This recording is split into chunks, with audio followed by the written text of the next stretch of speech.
Hello, hello, hello, everyone, and welcome to another exciting adventure with Exiles in the Mist. Double checking, making sure I've got everybody active. Guys in Discord, can Hello, you say hello. hello? Thank you.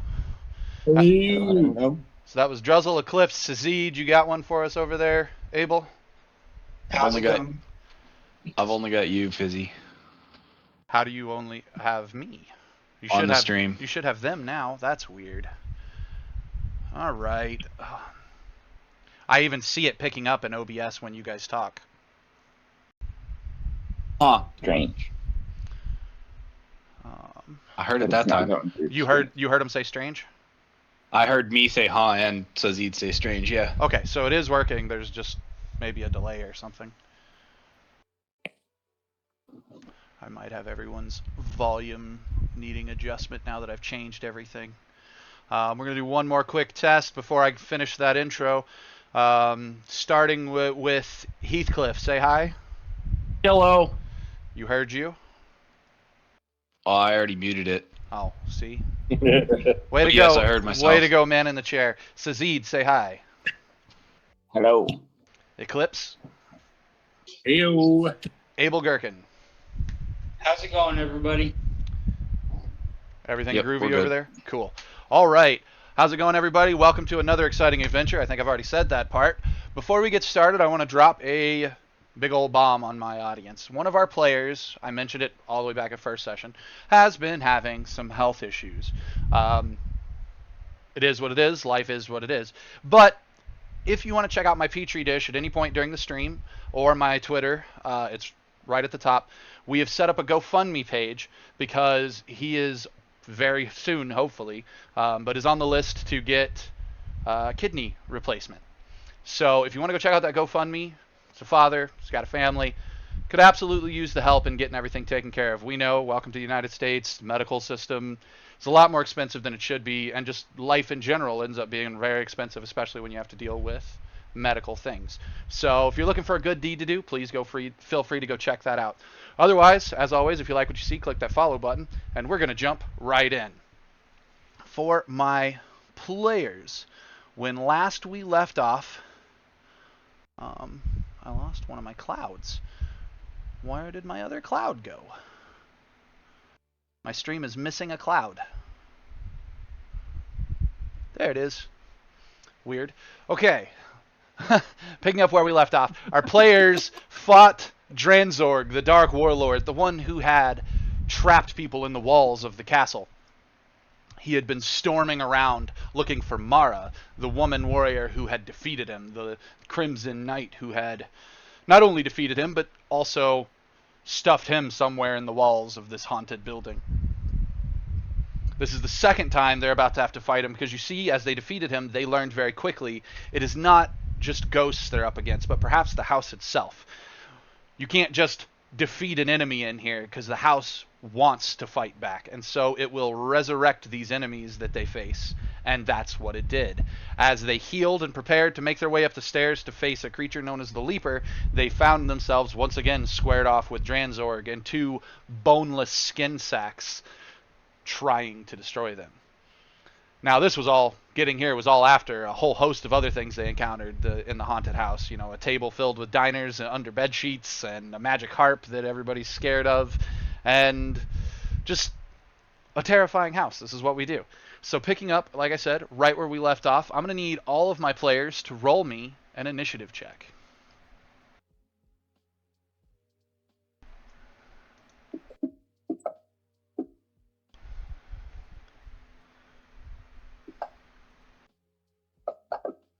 Be rolling one for Dalk. Fantastic.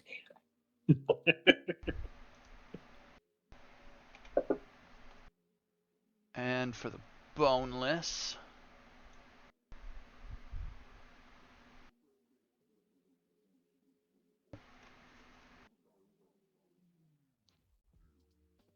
moving them down from what they had originally had, but Dalk's sitting squarely at the top. All right, our initiatives are set up. Oh, I need to roll a new one for Irina. Still. So we'll go ahead and drop that. music is utterly silent on my end.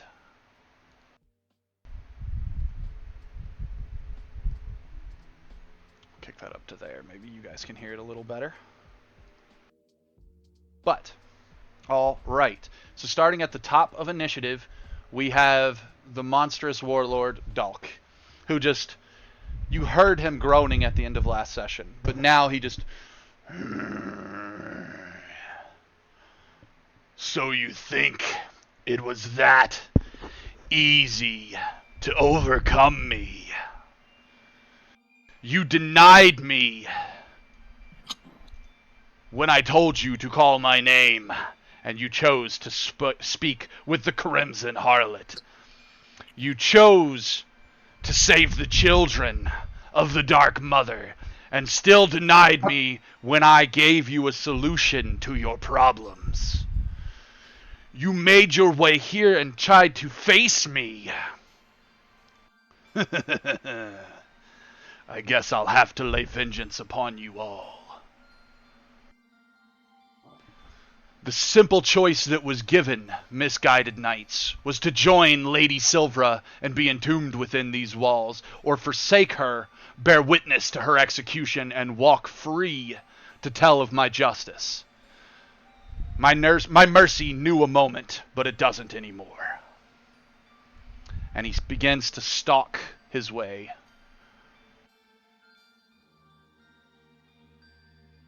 Scroll, thank you. Begins to stalk his way over to Zed, still standing in the archway. Here we go again.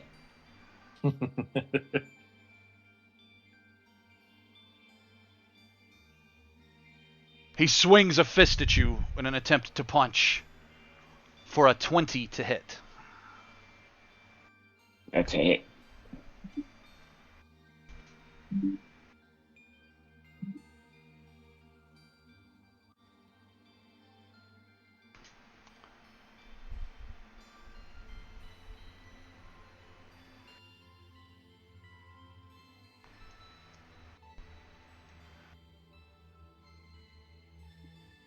The fist punched about as hard as you expected, swinging another 14 damage at you.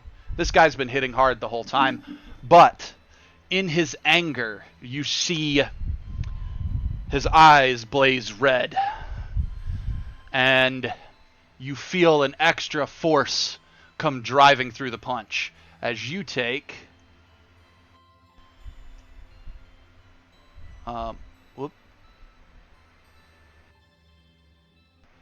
that didn't add correctly?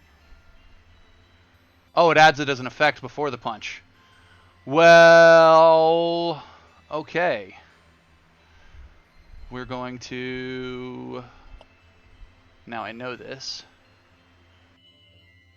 Do I need to...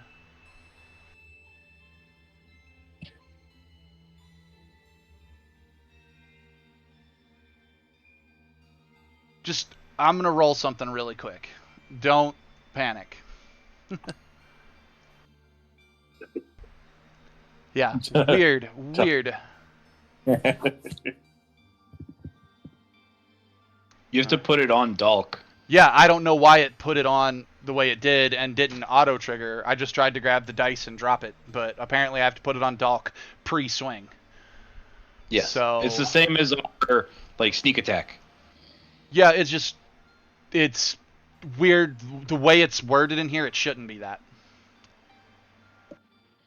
So,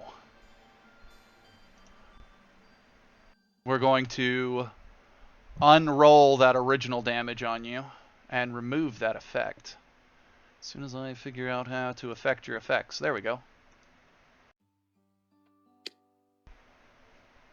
Did you remove the original 14? Did you miss the part where I said I'm going to remove that? It only removed the 10. Because I hadn't tried to remove the 14 yet. Oh.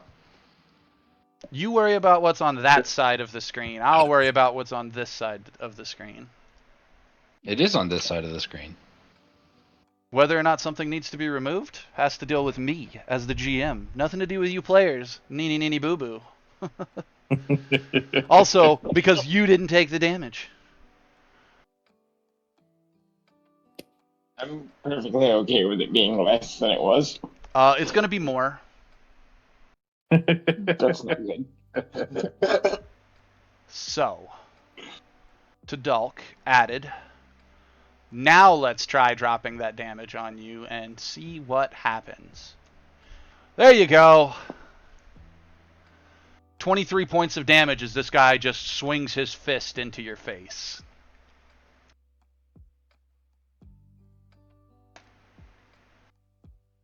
Then he swings again. And once he swings again, I will roll the, or I will add the combat music. For a nat 1 as he just outright misses. That's lucky. Heathcliff, this guy has just threatened the whole party with vengeance and reminded you and would it have been Eclipse? No, it would have been Gurk that was with you in the ballroom, correct? Who was with you in the ballroom? Yeah, it wasn't me.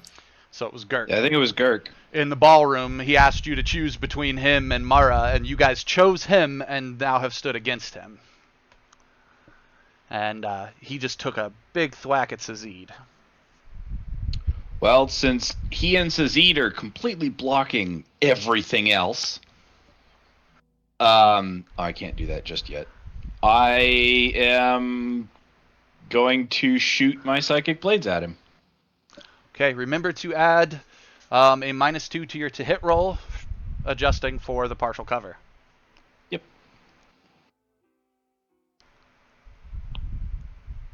For a 10 to hit. His AC is low, but unfortunately not that low. All right, and offhand. Oh, look, an 8 to hit.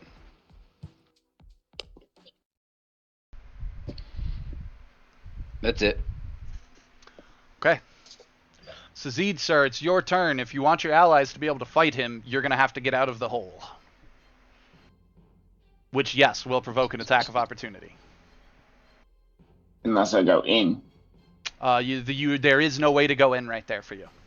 There's not enough space. Alright. So I'll just back off. Alright, that Go provokes over an here. attack of opportunity from Dranzorg. He's going to take his swing. Stay right here for now.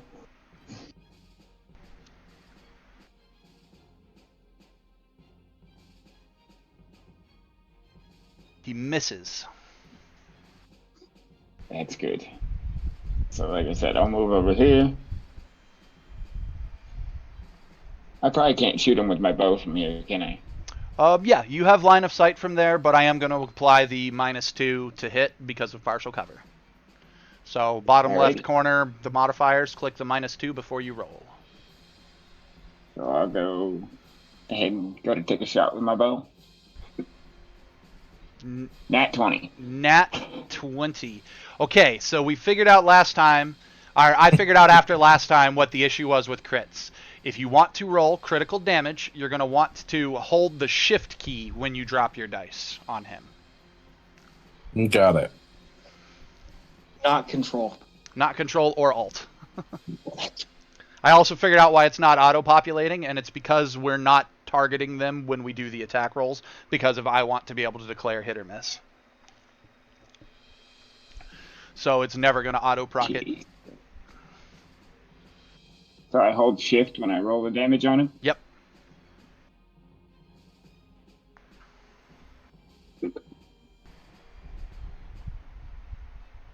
Wounded. Not much damage, but it's a crit. Yep, we'll take it. Anything else? I will use my second wind It's not a to terrible get how to idea. roll those dice. If you go to your character sheet, you go to your actions tab. Second wind is Yes. right there. Fighter actions effects. Just hit the magnifying glass, which I just opened for you. And then just drag that D10 plus 3 into the chat box. Nice. For maximum amount. For You get a max- short rest between sessions. No. Okay. And then at that point, I will pass turn. Abel Gherkin. You All saw right. you saw your ally get thwacked. You saw this guy call you out for not standing with him against Mara. Hang on a second. All right.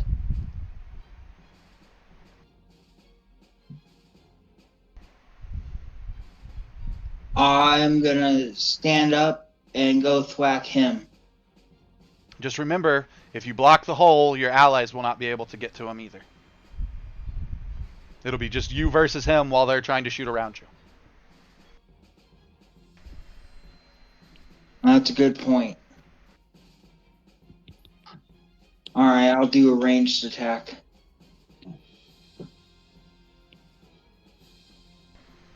Do I click cast or attack? Are you trying to do your Eldritch Blast? Yes. Actions. Oh, yeah, I'm looking at the right one. Eldritch Blast, Magnifying Glass. You just click that ranged +6. Drop that on him.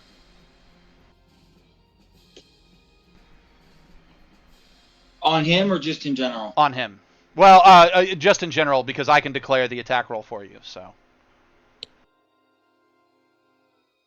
11 to hit. That's actually a miss. You guys did learn last week, so I don't have any problem or last session, I don't have any problem spoiling it for you. This guy does have an armor class of only 13.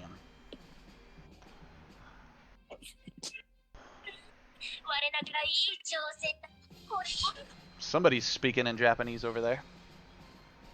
What the hell was that? That's it. That's all I'm gonna do.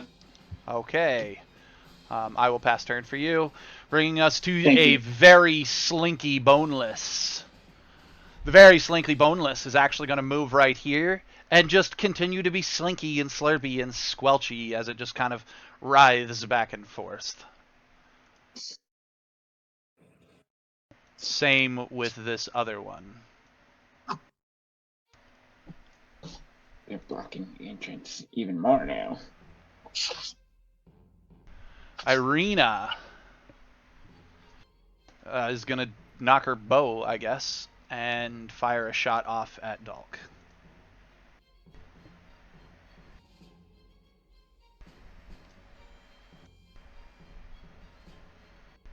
For a hit. Not a crit, though. Dang it. Woohoo! Minimum damage. Alright. Eclipse, it's your turn. You see this thundering monster of a man over here glowering at the party. You have felt his vengeance before, so you know what it's like to have him have declared vengeance on you. And so you're aware that he's now declared that vengeance ability on the whole party. So if he decides to do his glare, he can freeze everybody, not just you. That is very fair. So, and you guys do remember, radiant damage affects him extra special. Yes. Extra special. If that is the case, I am going to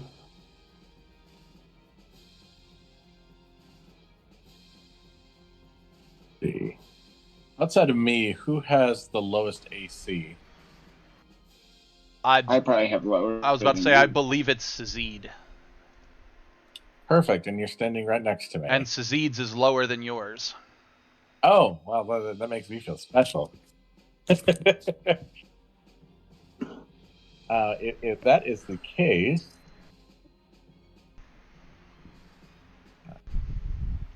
I will go ahead and let's see. Is he in my line of sight at all?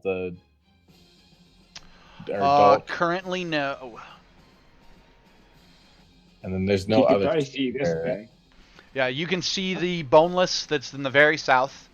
And technically, you can enter an ally's square, fire your shot or whatever you're going to do, and then exit the ally's square, as long as you don't end your turn in their square. Okay, well, the first thing I'm going to go ahead and do is use my star arrow on the boneless 16. Okay. Let's see here. There's that. There's that. And if I can click it. There you go.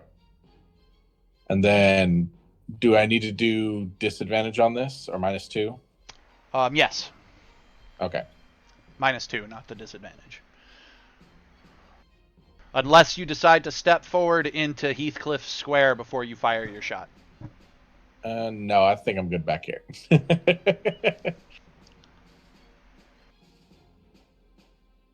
17. Boneless 16 has an armor class of... That's a hit.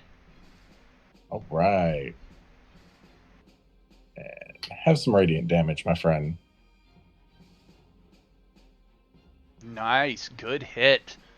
It squelches as this arrow of light pierces into it. And then I'm going to go ahead and cast on my friend Sazid here one of my new spells, Protection from Evil and Good. Protection from evil and good.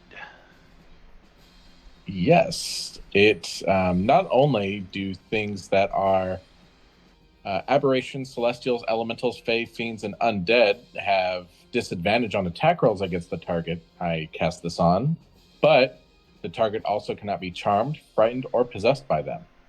Okay.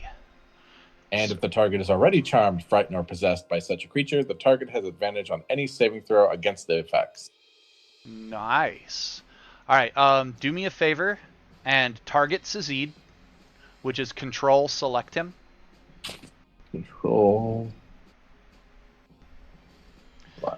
And then click and drag that effect from protection from evil and good. I think you can just drop it in the chat box since he's targeted. If or I can. Otherwise, you can drop it directly on him, and it will apply it as an effect.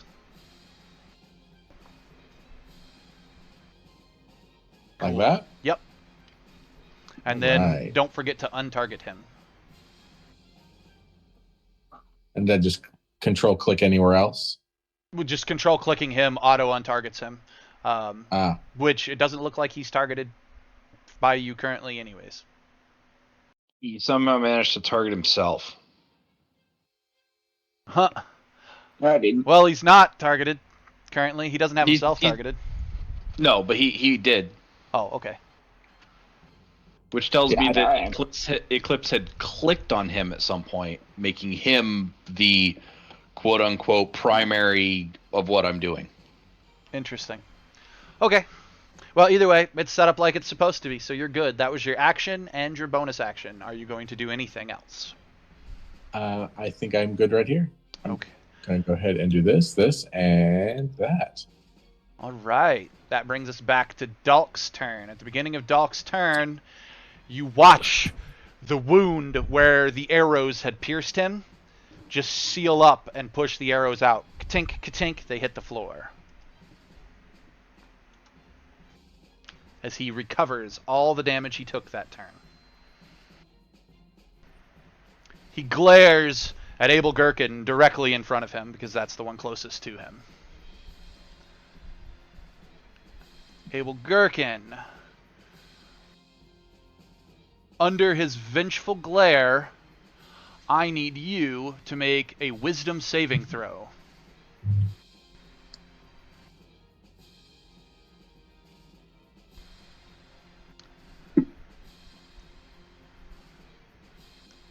I will go ahead and I'll let Gherkin use a point of inspiration if he wants to reroll that. Up to you, Gherkin. I think you might currently be muted, Gherk. You are muted. No, I didn't. I hit boneless with it. Yes, I was muted. Yes, thank you for the inspiration. I am going to use it. Okay.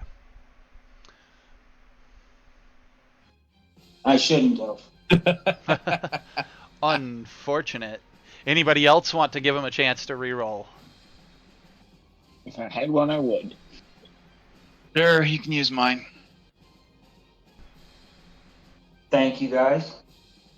The party rallies behind you as this creature glares at you. Y'all get heals next time you need it. That's better. That's much That's better. All right, you successfully resisted his vengeful glare. He grunts as he sees you unfazed and steps forward. Now, if I remember right, is once I resist it, I'm good. He can't do it again. Is that correct, or am I thinking of something else? You're thinking of something else. Okay. Heathcliff, your turn. Cool. I don't have to shoot my bolts at him this turn. I can just slash him with them.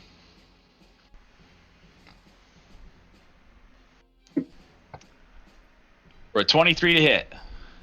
You hit, Excellent. which is where you're going to learn very quickly that you learned last fight you weren't supposed to use your psychic weapons on him. Yeah. But you'll remember that now for next turn. I'll remember that in a second.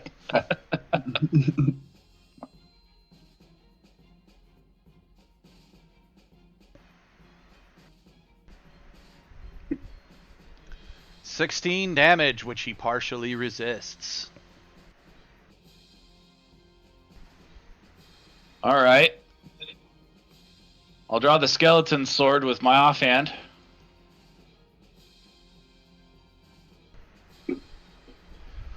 For a 23 to hit. You hit. Which doesn't get Stat. sneak because it's only once a turn and I completely missed the chat box. 2 damage. Woohoo. Right? It's alright, that's 10 damage from you, which is the same amount of damage he took from 2 characters last turn, so take what you can get. Succeed, he has passed the turn to you. You feel yourself basked in this protective energy, almost as though you're like awashed with starlight as you turn to face your enemy.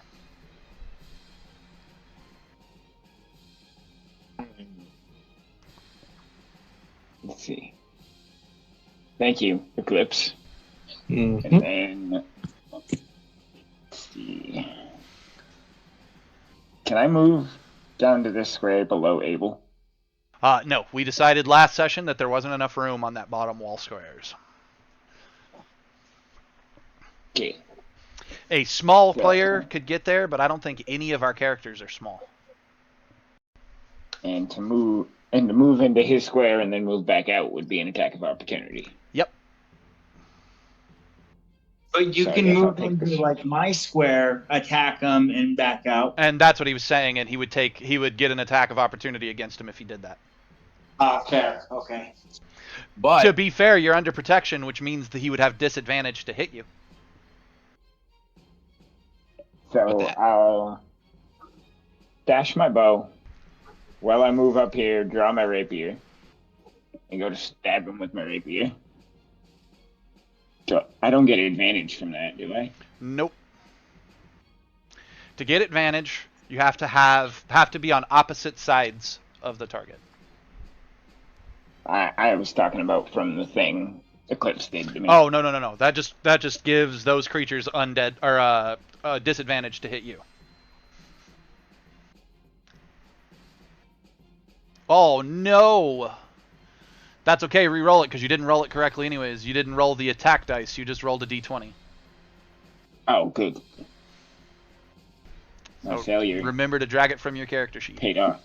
It's still a miss. Didn't do much better, but not a critical fail. And that's really all I can do. Second wind. So I'll just move out of his square, which attack of opportunity. 13 to hit. Oh, with disadvantage, my apologies. For a 13 to hit. My armor class is 13. That is a hit. All right, I need to drop this effect on Dalk. And this damage on Sazid. 30 damage, knocking you unconscious via a punch. Immediately out cold. Just enough. Your body slumps. Technically, you're in that space in between. Nah, you know what? He punches you hard enough as you're running that you, like, stumble, your body falling into that square. So, that makes it At that point, Abel Gherkin's turn. Because Sazid just got punched in the back of the head. Fun. So, I believe you have the ability to bonus action spend lay on hands to wake him back up. Correct? that's what I'm looking at if it's a bonus action.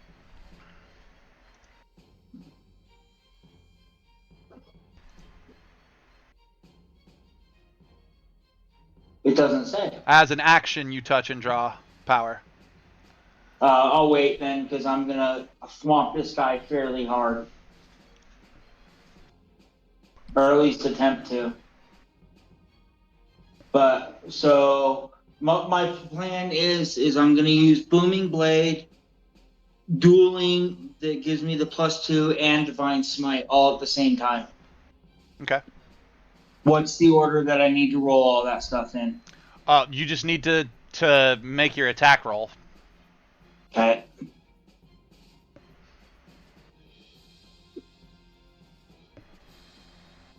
$23 to hit. You successfully hit. What you're going to want to do is take your Divine Smite. Is that an effect? No, it rolls a separate damage. Sweet. So literally you just want to roll your longsword damage on him. And then you want to go down to the Divine Smite and grab the damage text box where it says damage 2d8 radiant and then type Fiend Undead damage 1d8 radiant. Grab that whole box and drop it on him.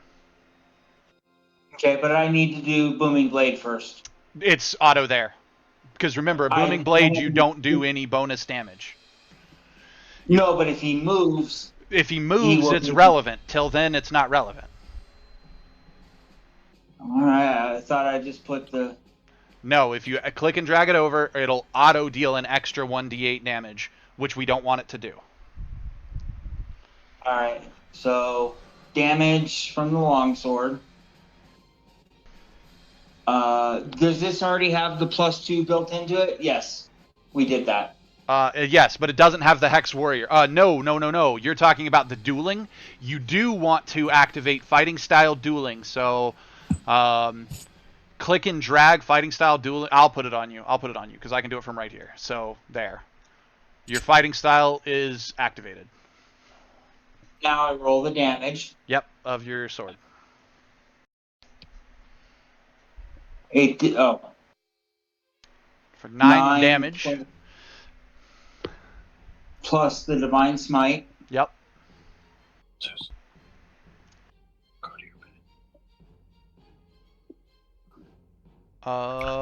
You grabbed. You clicked. Did you click the effect button?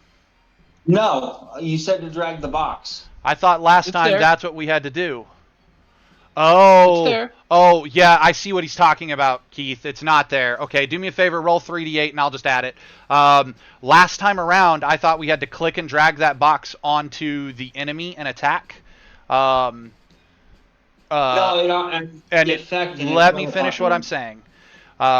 When you clicked and dragged the box before, I thought it just auto-dropped the damage. It's not auto-dropping the damage, it's adding it as an effect.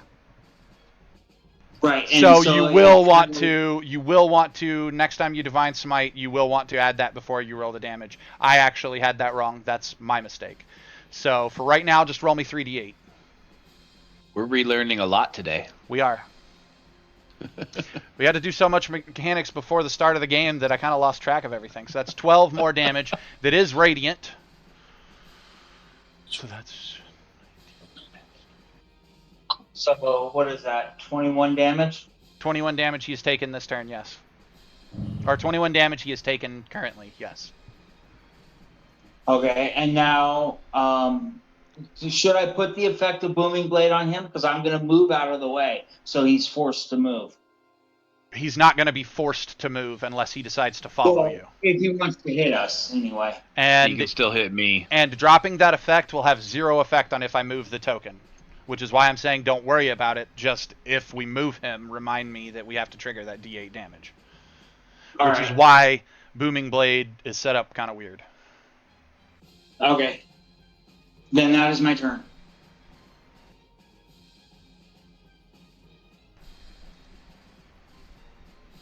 You didn't move away. Oh.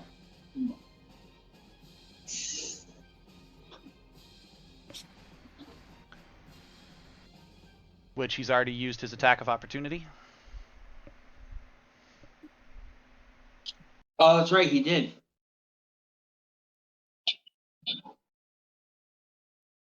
Senor Slinky is going to go after Irina. Slithers his way between the legs of Dranzorg, pops up as this mound of gooey flesh, and 18 to hit Irina. That, I believe, is a hit. Yep, that's absolutely a hit.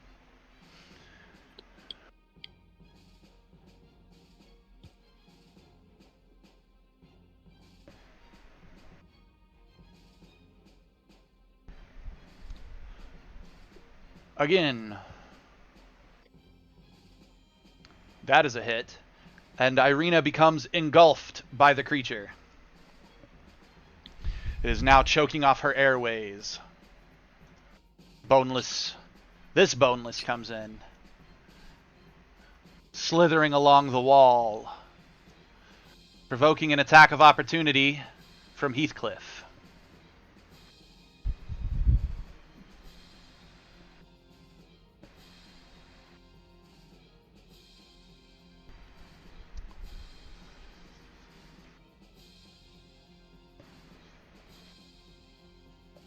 Well, since I still have my Psychic Blade going on that hand.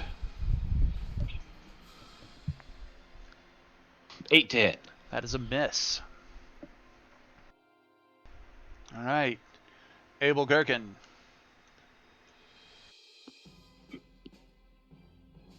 Yes. It crits with its slam into you.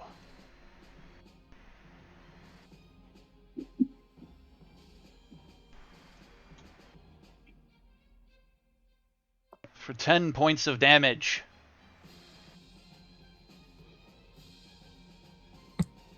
It attempts to slam again. 9 to hit. That's a miss. Okay. Bringing it to Irina's turn. Irina has to try and break out of this. Let me read how their grapple works. Crushing Embrace. The target is blinded. The target must succeed on a...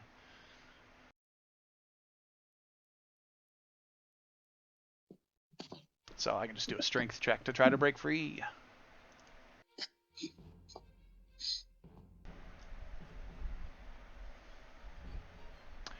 She fails to sling this thing off of her. And for the record, Eclipse, Irina has the same armor class as you as well. Oh, well, okay then. Eclipse, it is your turn. There's one of these creatures right next to you. One to the south, just over Sazid's body. Sazid still slumped on the ground, unconscious. And there is Big Bad. There is Big Bad. Fantastic. Let's see, what do I do here?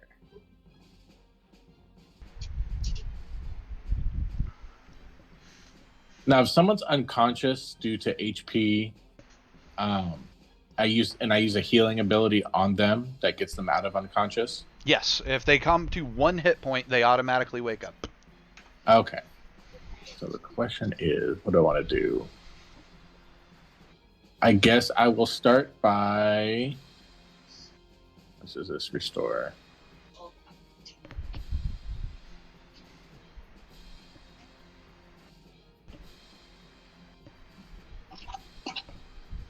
I will go ahead and use a second spell slot to cast Healing Word on Sazid.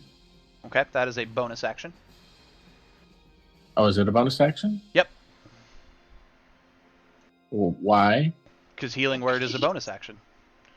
Oh, is Cure it? Wounds is an action. Oh, I'm guessing Cure Wounds is stronger. Yep. And actually, if I want to attack, I probably want to use Cure Wounds then. If you There want we to go. be able to Attack. do your Radiant attack, yes, because your Radiant Yeah. attack is a bonus action. Well, I will go ahead and cast Cure Wounds on Sazid with a second spell slot. With a second level or a first level? Second. Okay, so the way you upclassed this is... Where's Cure Wounds? The Magnifying Glass. So you see the D8 plus 4? Yes. Click that so that a dice appears in your hand. Uh-huh. And then I believe... Yes, then you just right-click, and it'll create a second dice in your hand while you have that clicked. So I click where it says 1d8 plus 4. Yep, and while you're holding that dice, right-click, and that'll add a second dice. Oh, okay. And then Sazid is right there. And you drop it straight on him. For 15 healings. Rise. Sazid, you're conscious on the floor as more healing energy washes over you. Thank you again, my friend. Of course. I see him popping up. Does anybody get the number of that truck? And then I will go ahead and attempt to hit the boneless attacking Irina Okay. with my form. This will have disadvantage because it's a ranged attack and you have a creature in melee range. Okay. And Oh, it wait, will so if also have the -2 of partial cover. So wait, so I'm not going to apply the -2 of partial cover because Sazid's down. Sorry, continue. So if I attack a creature at range and there's someone next to or enemy next to me, I get disadvantage. Yes. Oh, did not know that. Well, okay then. We'll do that. We'll do that. And okay, a test. I cast 2 of them for some reason. I don't know why. Oh, disadvantage. Duh. That's okay. You successfully hit. Huzzah. And damage to you.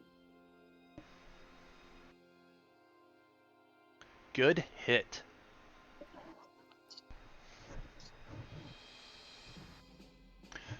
You can tell that that was a good hit for the record by, I believe you guys can see the little colored dot in the corner of those tokens.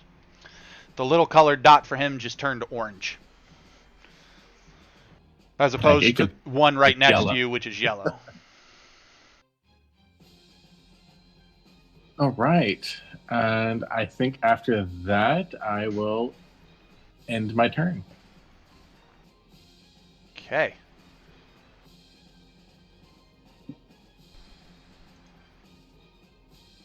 Bringing us back to Dulk.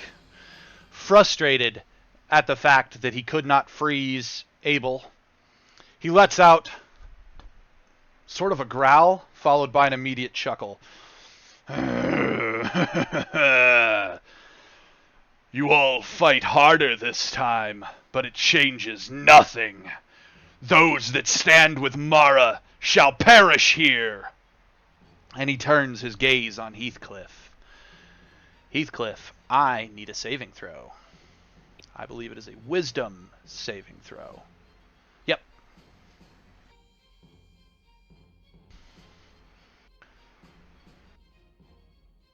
Eight. Unsuccessful.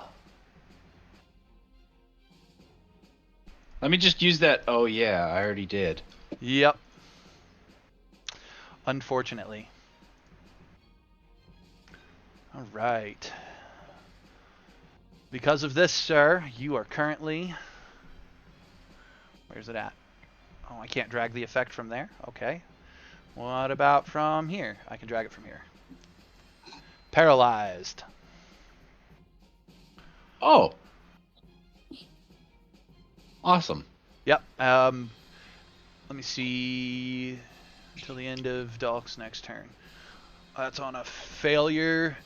You are paralyzed until he damages you or until the end of his next turn. However, when it ends, you will be frightened for 1 minute. You can repeat the saving throw at the end of each of your turns with disadvantage if you can see Dalk, ending that frightened condition. So, unfortunately, then. that knocks out your whole turn, Yep. making it Sazid's turn. Sazid, you have one right next to you, engulfing Irina, suffocating her. Standing is a... It takes my bonus action, right? You stand. No, standing takes half of your movement. Well, I gotta stand up. And removes the prone condition, which I will go ahead and remove for you.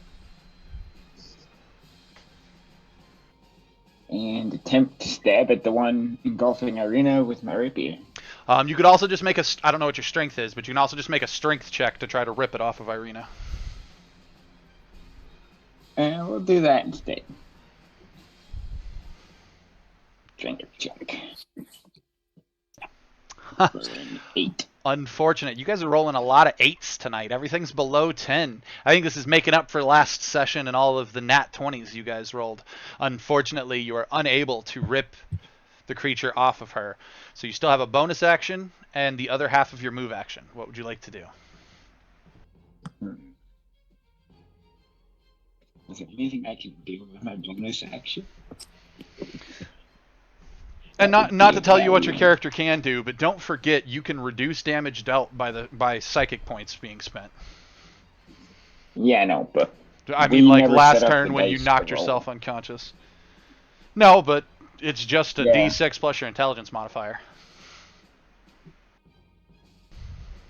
Alright, so I really have nothing else to do.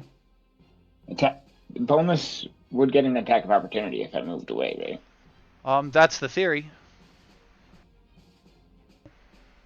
Yeah, I've taken enough damage. So I'll just pass turn. And let Abel go. Okay. Abel, you have a boneless right next to you. And then down below you, you still have Dalk, who has not taken any radiant damage since your last turn.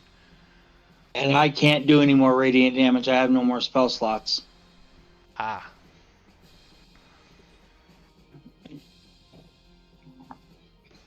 So I'm going to attack Dalk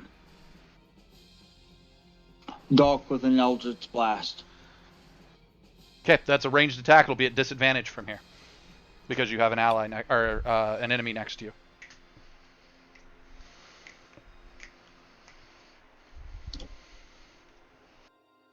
You don't want to attack the boneless that's trying to get you right here? He's less of an issue than Dalk is. Did you just get 20 with disadvantage? Yes. Atta boy. Lowest roll was a 14, and you get +6. It's a dirty 20. Got it. I thought it was a nat 20 for a second. I was really confused. But that's okay. It's a hit. 20. Softy.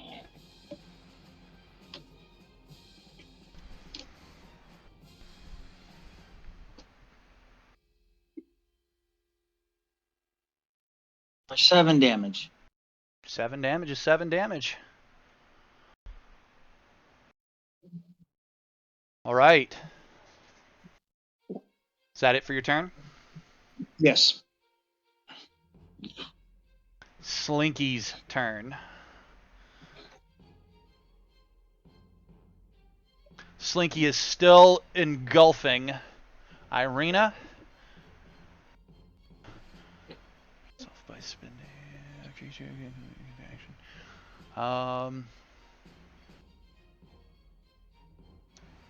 Target must succeed the saving throw at the start of each of the boneless's turn or take damage. Okay, so Irina has to make a saving throw. Whoops.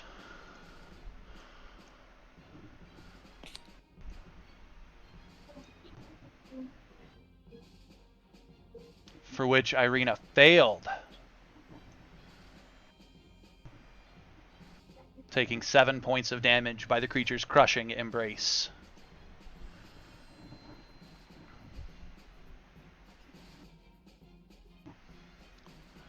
Boneless 16 decides that he is going to continue his attack. Well, let's roll a d4. Why not? Yeah, he's going to continue his attack on Abel.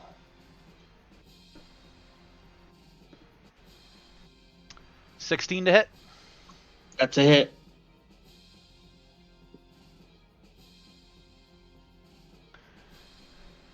Abel, you take 6 points of damage.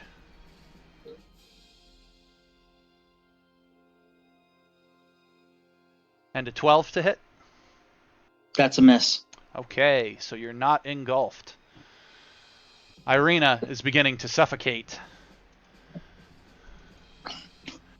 She uses a strength check to try to break this creature off of her. She rolls a 13. What does she need? A 13. She successfully shoves the creature off of her and catches a breath of air. Eclipse, it is your turn. Dalk has not taken any radiant damage this turn. Speaking of, I will go ahead and cast Guiding Bolts at Dalk. Are you using your last free slot, or how? Yeah, I think you've got one free slot left. I have 1 second spell slot and 2 first spell slots. But don't you get to use your guiding bolt from your thing for free a certain number of times? Don't think so, but let me double check, because if I can, that's just a fantastic. I was pretty sure I still had it marked over here that you have one more use I know of I it get for it free. for free. You see, it counts as a druid spell, and it doesn't count against the number of spells you can have prepared. You can cast Guiding Bolt without expending a spell slot. You can do so a number of times equal to your proficiency bonus, and you regain all expended uses when you finish long test. So I can cast it twice for free. For free, and we had marked it off that you had used it. I had it over here marked off that you had used it once for free last session. Yes. I am not going to use my free. I'm going to go ahead and use it as a second spell cast. Oh, okay. Which will up the dice damage. Yes. All right. And is it a saving throw or an attack roll to hit? It is a dupe. Looks like an attack roll. Make range spell attack. Yep, it is an attack roll. It's that ranged +6 on your character sheet. So you're going to want to give yourself -2 to this attack roll. Okay. There's that. There's that. And then also disadvantage because you have a creature in melee range right beside you. Oh, that's right. I can move into another person's space for this, right? Yes, you can, or step directly backwards to your character's right, token's right. This will provoke an attack of opportunity from the Boneless to move away from him, however. Yeah, I'll go ahead and risk it. I'll go ahead and try move right here. Okay, the Boneless doesn't currently have anyone engulfed, so he is absolutely going to try to take that swing at you.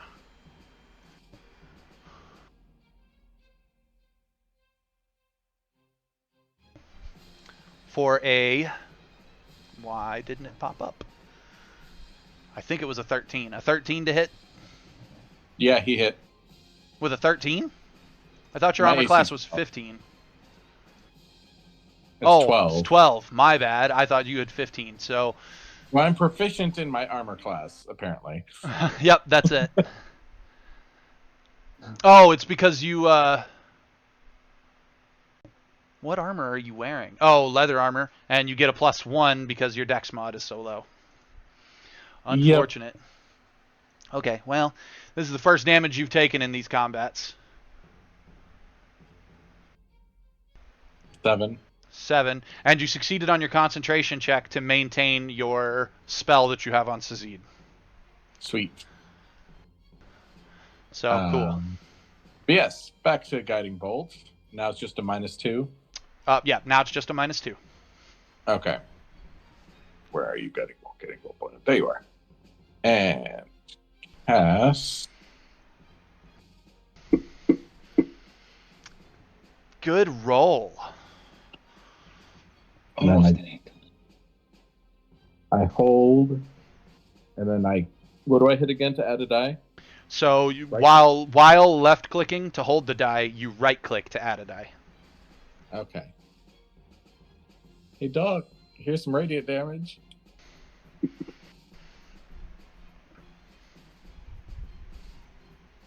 Disabling his regeneration.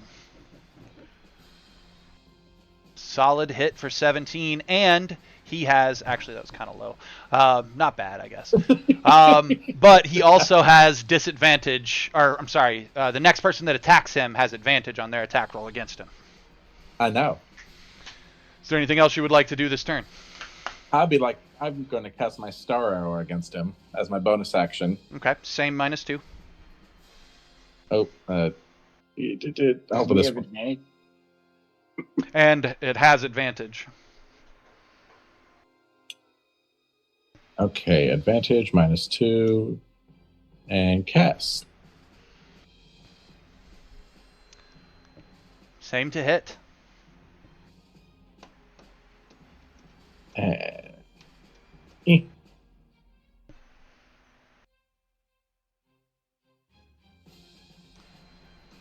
She hits.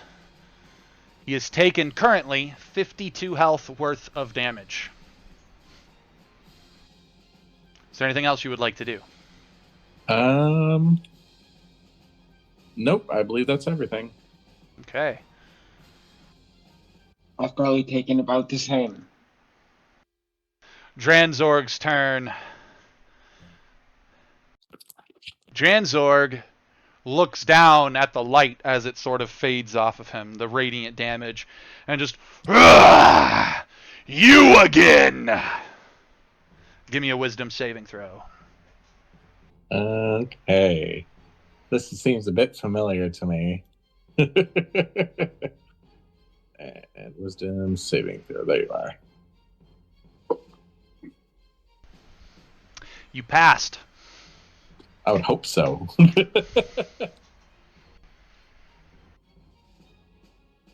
He's enraged. Heathcliff. You are no longer frightened, or I'm sorry, you are no longer paralyzed, but you are frightened. I'm going to go ahead and remove the paralyzed effect. And I'm going to drop frightened on you. At the end of this turn, you will be able to make a saving throw against the frightened effect. Cool.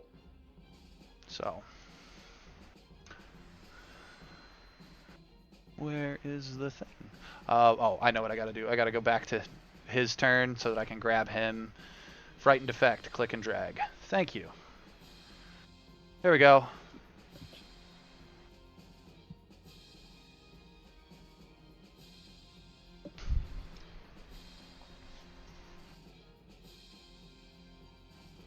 Excellent.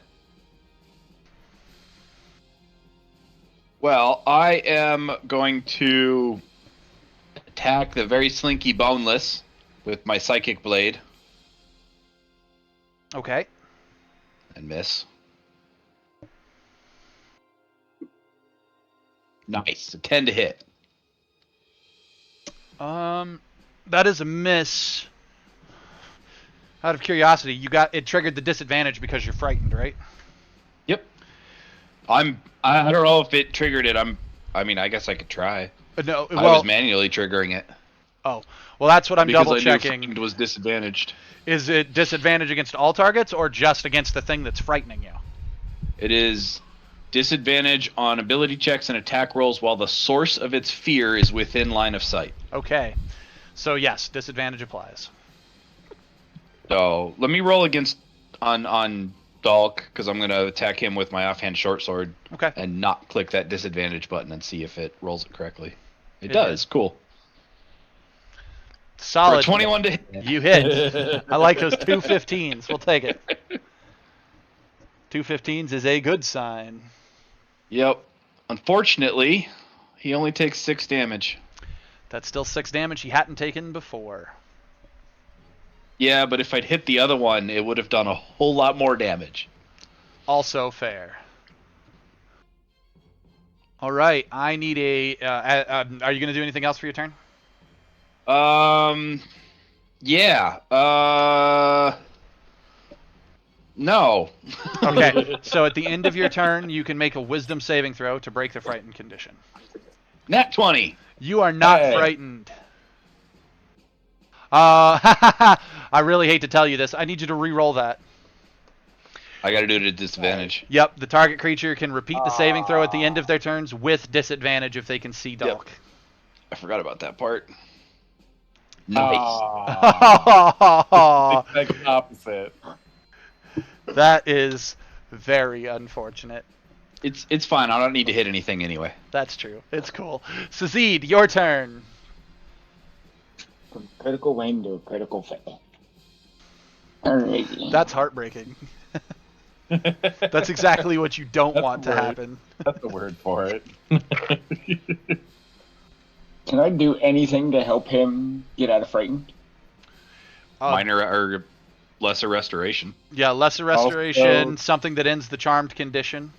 Protection from evil and good will do it. Yep. Or calm Oh, you emotions. killed Dalk. Or get Dalk either dead or no longer in line of sight. Those things all help. I don't think any of those I can actually do.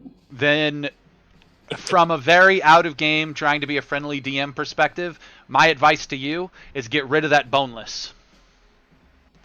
Because Yeah, the that less was the my less plan. minions you guys have to focus on, the more you can focus on Dalk. So that was my plan anyway. I was just seeing if I could use my bonus action to help him in any way. So I'll go and swing at the boneless with my rapier. Oh wait, gotta roll this. For a 15 to hit. That is a hit.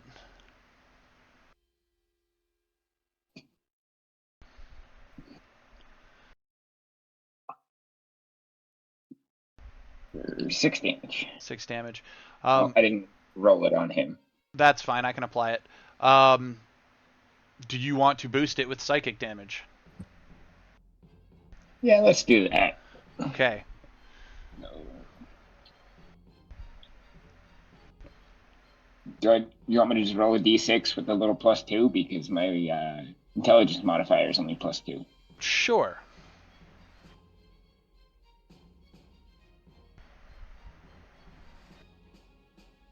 For 6. So Okay. 12 total damage done to, this is Slinky.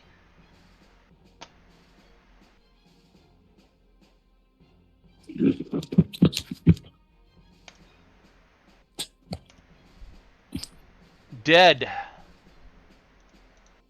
Oh, I deleted it the wrong way, but Whatever works. let's delete it the correct way. I want his blood splatter. That he was deleted from reality.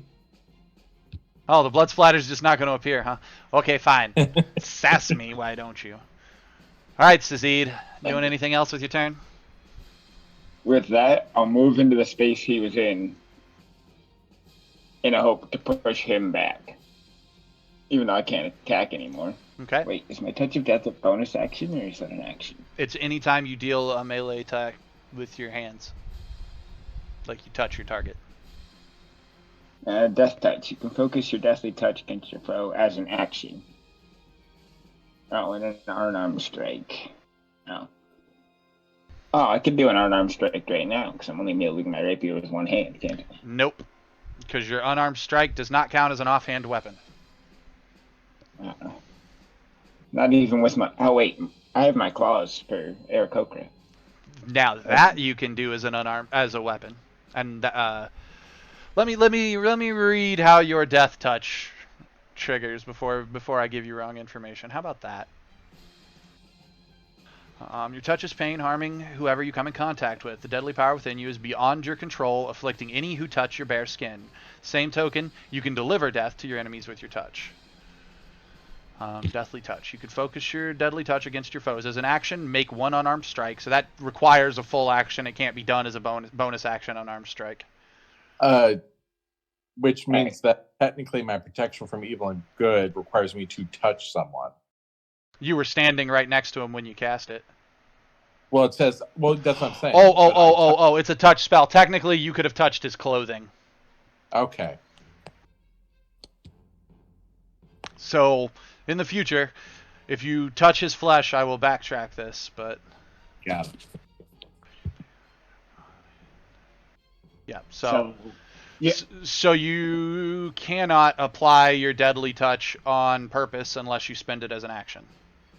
So, but you can attack with just your talons, Deadly poke. which we haven't created. Just, We haven't created a talons weapon for you. It's a D4 plus strength. Okay, I'm going to create you a weapon really quick on your actions tab.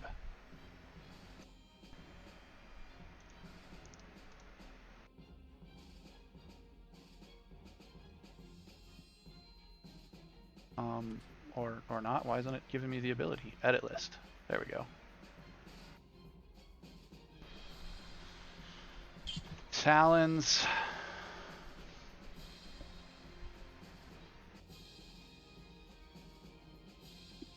This is going to use strength. Damage die. What did I say it was? A D4? yes, I believe so.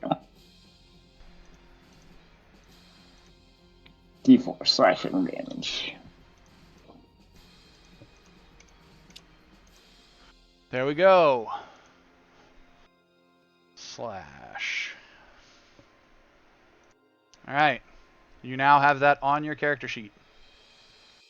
Alright, so I'll roll that to hit for a 16. That's a hit. And roll the damage right on the guy. 4 damage. That's damage. Alright, anything else, Sazid? Shit. Yeah, I want to let them get in, so again, I'm going to back off. He's probably going to take an attack of opportunity. You gonna risk that? Yeah, I'll risk it. You sure? You're like, not when I you like ask the me ally. like that. No. Irina would actually, in game, she would actually put her hand on your back as you start to walk away. Like if you push to walk away, go right ahead. She's not gonna stop you. But at the moment, you kind of feel like she's using you like a meat shield. At that point, I'll stay put Okay. and hope it doesn't get me killed. Abel Gherkin, your turn. With that disadvantage, technically you're the best tank here currently. Yeah, he's got disadvantage to hit you.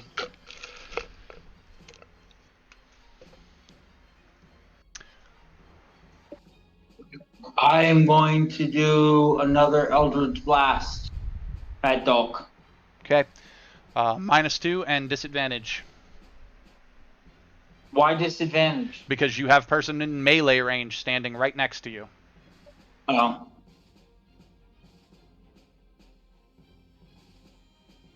If you move to this blood spatter above Irina, you'd be out of it. Or he could just focus on the one that's right next to him.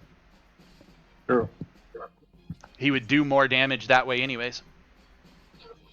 Because his If melee my attack is more powerful than his Eldritch Blast. That is true. Because Yeah, I think Eldritch I'll- Blast is a D10, whereas your melee attack is a D8 plus 6. I will attack this. I will attack the slime. Okay, that has normal attack rolls. No minuses, no disadvantage.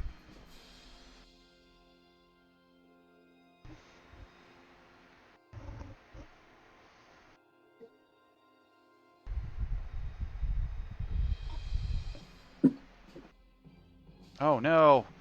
And then he fumbled anyways. Automatic miss, no bonus to the fumble. So that's good. Alright, you still have a bonus action and a move action.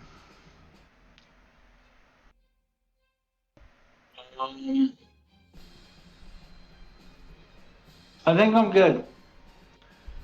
Alright. Making it Senor Boneless's turn. Who's going to attempt to attack you? Because you're closest now that the other guy moved away.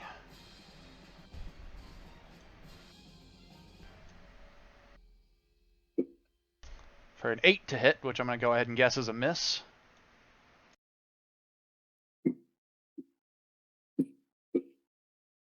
And a crit.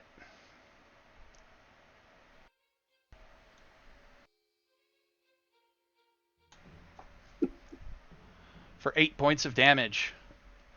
Still no grapple, though. Irina. Irina is going to step here and use her action to aid another on Heathcliff. She has now taken her hand, obviously, off of Sazid's back, and she has reached out and put it on your shoulder, Heathcliff, and she's saying soothing words to you. You hear her mutter an utterance of prayer. You see her bare her fangs for a half a moment, and she just basically glares at you and says, "We've got this." Heathcliff, you have advantage via aid another on your next attempt to break the frightened condition. Eclipse, your turn. Okie doke. So, well, she just did what I was probably about to do anyway, so that works. Let's see. I am going to go ahead and cast my free cast of Guiding Bolt at Dalk. Okay, don't forget the -2. Yep. I know I'm repetitive, guys, about the minuses. It's part of my job. Hey, you're good. This job is never done. Solid. You still hit. Works for me. And kaboom. For 14 damage and disabling his regeneration. And then I will cast my star arrow at him as well. He is officially bloodied. For those that don't know the term, bloodied is from 4th edition. It was a way for GMs to let the players know that their enemy is below half-life. And oh wait, that's right. It's advantage. Yep. And -2. Yep. Doop.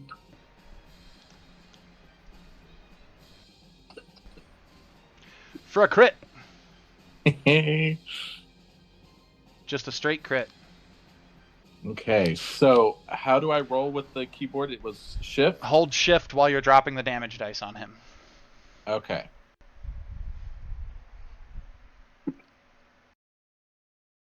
For a good hit, no less.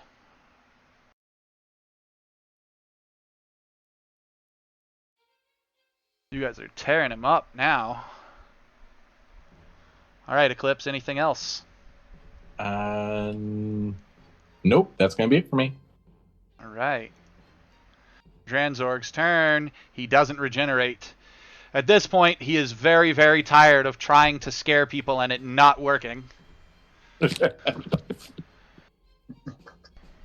So, I'm going to roll a dice to determine whether he's swinging at Heathcliff or Sazid. 1, 2, 3, 4. Heathcliff. Dang it. 10 to hit. Misses. Okay. He is going to try to punch you again. Try is the operative word. 16 to hit. That hits. He tried very well. This one's gonna hurt. It does hurt. For 22 damage as he punches you in the jaw, and you feel the full force of, like, you actually hear his bones sort of connect together, because he's basically a skeleton in a suit of armor. You hear the bones just chunk, chunk, chunk, chunk, chunk, as they telescopically impact into each other, shoving the full force of his weight into the punch, and just crushing into your jaw. Heathcliff, it's your turn. So she's aiding another. Yep. Does that only apply? You have to declare Into what you have to declare what you're aiding, and she declared it was for your frightened. Okay. Goody. All right, I'm gonna draw my regular main hand dagger or short sword and swing twice at Dalk. Okay. Excuse me. For an 18 to hit. Okay. That's a hit.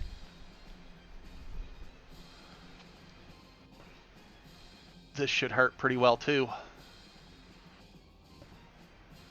If it lets me drag anything. There we go.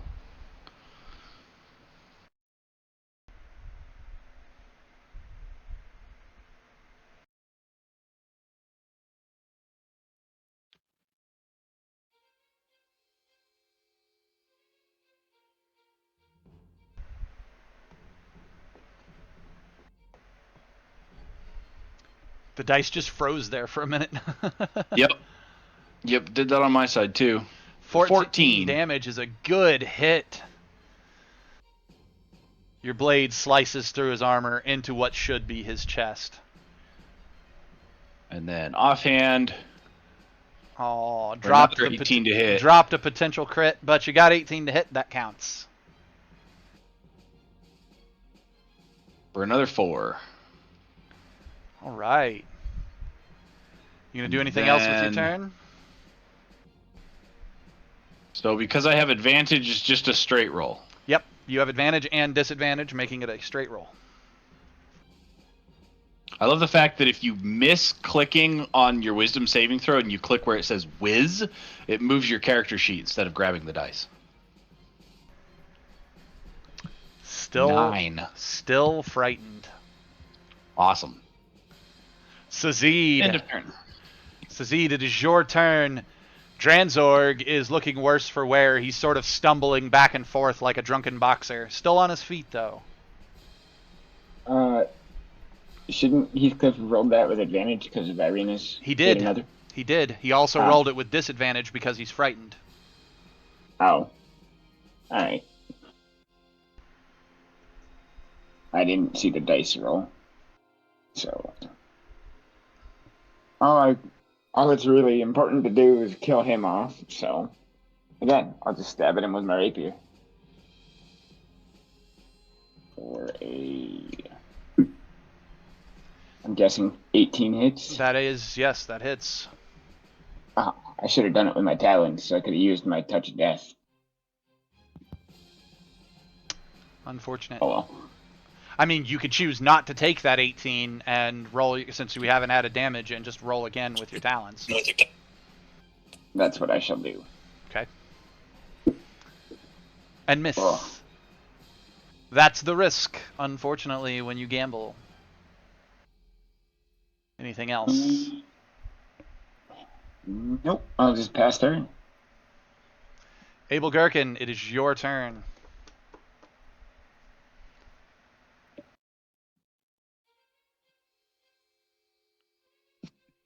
I am going to attack. You still haven't put your Hexblade's Curse to use either. Oh, that's right. I do have that. Yep. Which allows you to crit on a 19 or a 20, and allows you to deal bonus damage equal to your proficiency modifier. And if the target dies while they're cursed, you heal. All right. Two.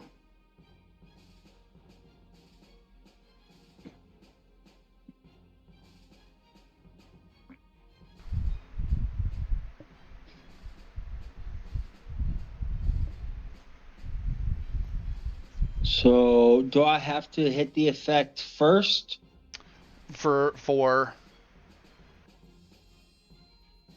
Or do I on the Hex Blade's Curse? Or do I? no, there's no thing for you to hit. There's no effect on you for that. Okay, so we haven't created an effect for that because we just realized this session you didn't have it. Okay, so I just roll to attack first. Yep. Correct? Yep. Are you going for the boneless again? Yes. And so just to clarify, you are casting your curse on it? Yes. Okay.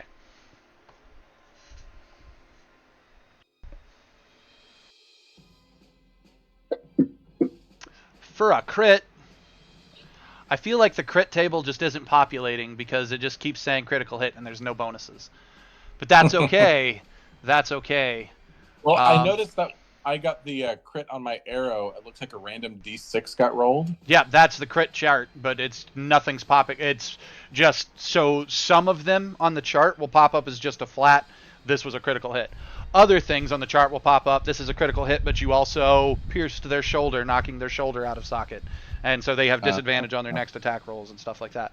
And we've had one critical table effect go off this entire game, not just this session, just in general. We've had one successfully go off. So Okay. I feel like they're not populating for some reason. But, Girk, I am going to, because I want to test something. Your fighting style is on there twice. Cool. That's what I wanted. All right, now roll your damage for your weapon on Boneless. Do not forget to hit the shift key while you're dropping the dice.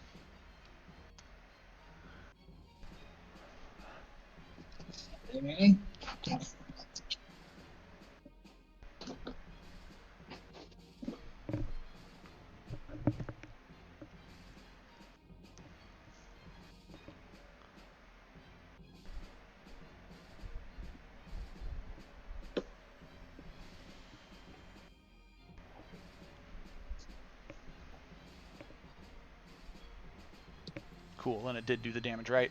Sweet. You dealt him 15 damage, knocking him unconscious and killing him, so I'll go ahead and remove him. And you heal for an amount equal to your charisma modifier plus your warlock level, which is 4 charisma, and your warlock level's 1, so 5. I'm going to go ahead and calculate that in for you. As you receive the quickening. Is there anything else you'd like to do for your turn? Negative. Okay. Dang it. Irina is going to keep her action up of trying to assist Heathcliff. So, question. Yes. If it's dying, can I still attack it? Depends on the creature. In this particular case, no, they're just dead. There'd be no point in attacking it. Dang it. Why? Why do you want to attack something that's dead? Because I was going to hit it with more radiant damage to hopefully finish it off with radiant. It's already finished off. Was it finished off with radiant? No. But why did you want to finish those off with radiant? Out of curiosity. Because I felt it fitting as a cleric to defeat an undead with radiant damage. I mean, fair. I thought, All right, I thought he was Eclipse. trying to prevent them from resurrecting again. It didn't resurrect before. These are completely new ones. There are gooey bodies everywhere from the ones you guys have fought. Every one of those little purple splatters is a gooey body.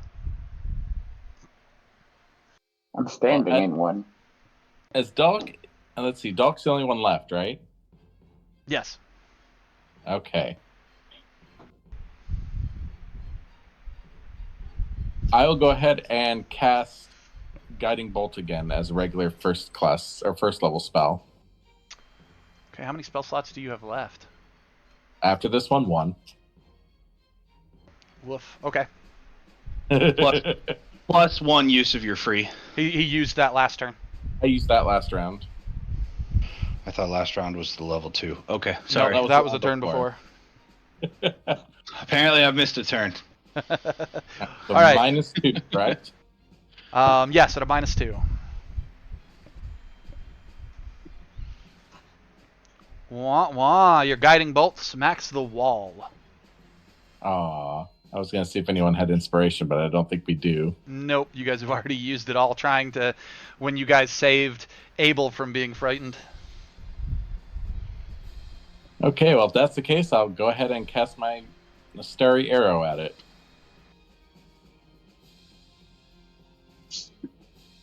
Terror snipe, as you called it. Did that include your -2? It deselected it. Yeah, every Roll roll again. it deselects it. No, I'm going to still, because that's still a hit with a -2. So I'm going to go ahead and say Okay. it hit. I'll allow it this time. And damage, there you are. for 10 points of damage. All right. Anything else? Nope. I think that.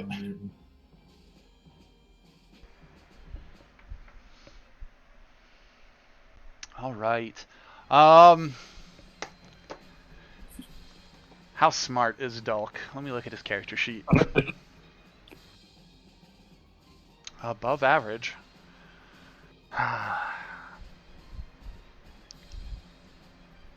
He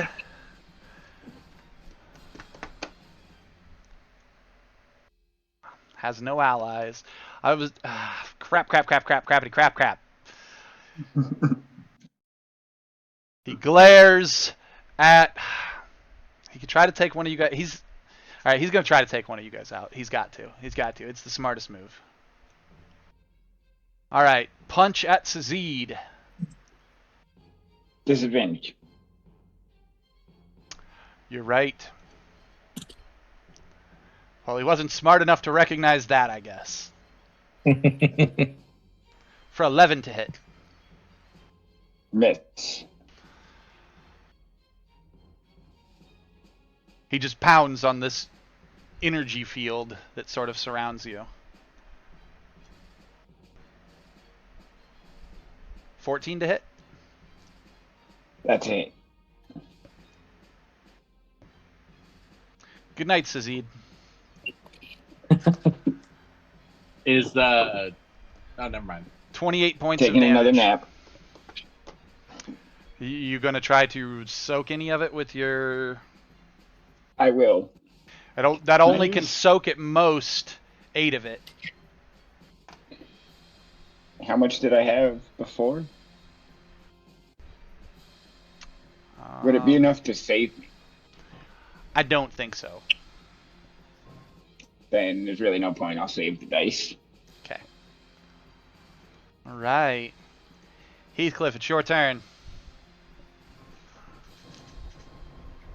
Wow. Okay. Of course, I'm still frightened. Mm-hmm. Double attack. And sneak attack won't apply currently because you don't have an ally adjacent to him. Unless I crit. Unless you crit. No, sneak attack doesn't apply if you crit. Yeah, it does. Why? It says you have to have advantage or an ally adjacent to him. It doesn't say anything about critting. Right. Sorry. The advantage is what I was thinking of. Got it. You do successfully hit, however.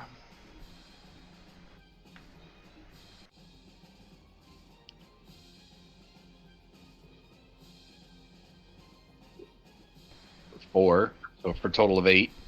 Okay. Of course, that didn't actually get applied because the control click didn't click. Didn't apply. Oh, at all. Okay, cool. That's... Okay. And then disadvantage. For a 15 to hit. That's a hit.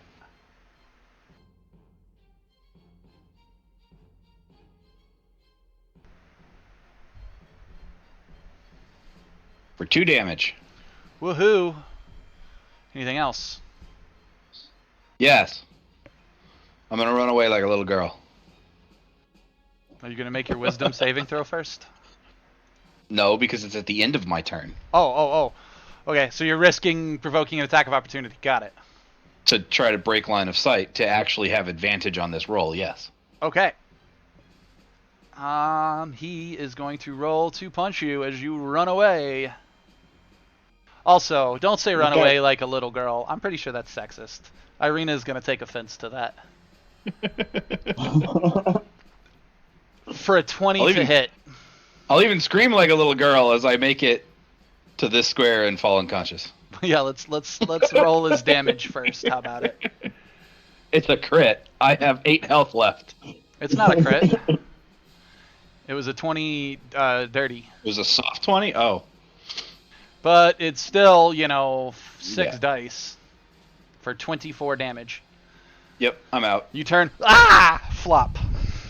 Technically, that was massive damage. I'm not doing massive damage. All right. Right. So that I'm brings no longer us. frightened. Huh? I am no longer frightened. Because I died. Let me read how his frightened works.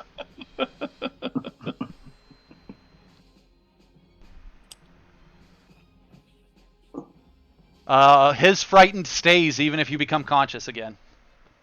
That sucked. So, all right, Sazid's turn. I guess. I just Are you gotta make a gonna death pass saving turn? throw, Are you gonna though. pass turn, Heathcliff? I tried like 3 times. Okay, Sazid, before you make a death saving throw, this is the first time we've actually come around to somebody's turn where they would have to take a death saving throw. You have options here. First, I need you to give us a flashback of your character's history. It can be something that's happened in the house, or it can be something from before the house. Which would you like? Is this going to be a roll thing? Or... If it's something from before the house, it'll be a roll thing. If it's something that happened in the house, it won't be. We'll go with before then. Okay. Let me grab my Xanathar book. Because why not? This is a great way to get to know your character.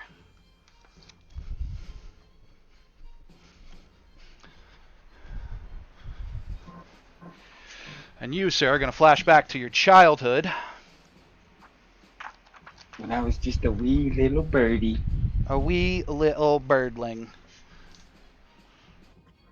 Close my door. Before my mama kicked me out the nest. This Literally is or figuratively? I guess we're going to find Both. out.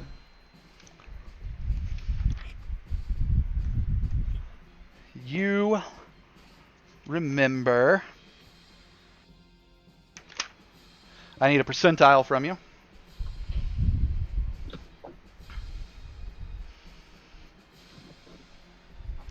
$17. You remember actually being raised by your grandparents, not your parents.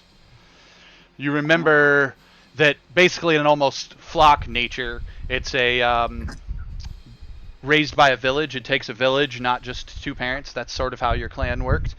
But the leaders of your clan were your grandparents. I need you to roll me a d4 for your mom.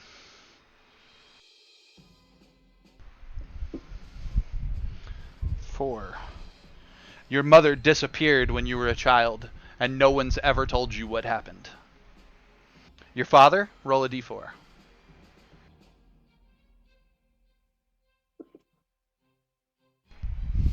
For what? Your dad died. He died by, where's the cause of death supplemental table? Roll me a d12.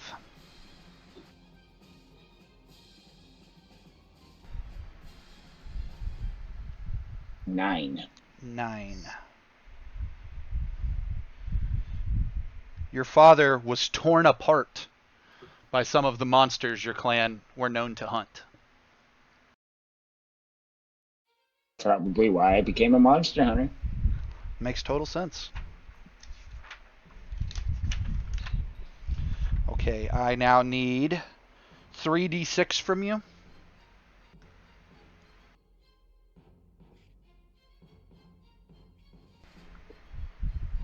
For 13. You grew up in a comfortable lifestyle. Roll me a percentage.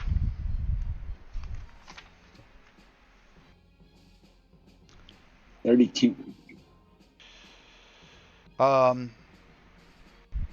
But you did live on the quote-unquote wrong side of the tracks in the area that you grew up in. Monsters were common in the area that you grew up in. So I've Despite been fighting them all my life. You've been fighting them all your life. Despite this, I need you to roll me 3d6 plus your charisma modifier. My charisma modifier is 1. So 3d6 plus 1.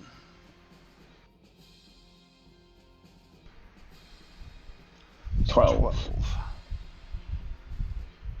Despite this, you actually managed to have a few close friends and live an otherwise ordinary childhood until you came of age and became a monster hunter. Like, you personally, other than your dad, didn't really encounter monsters regularly.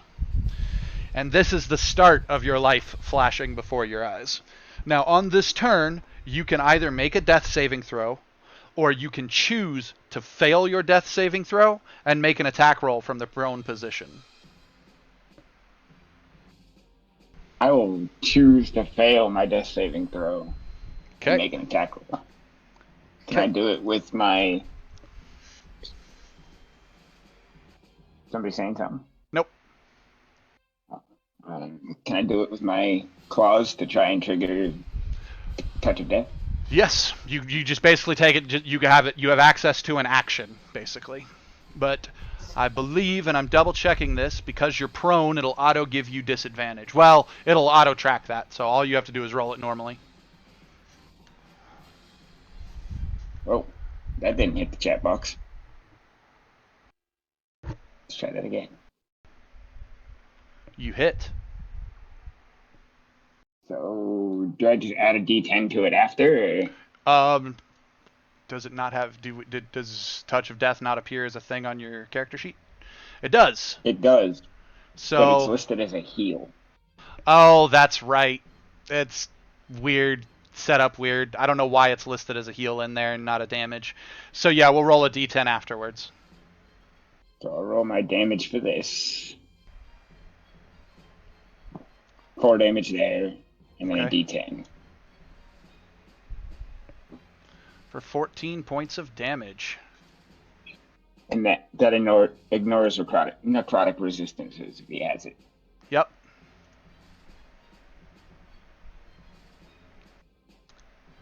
This young man now has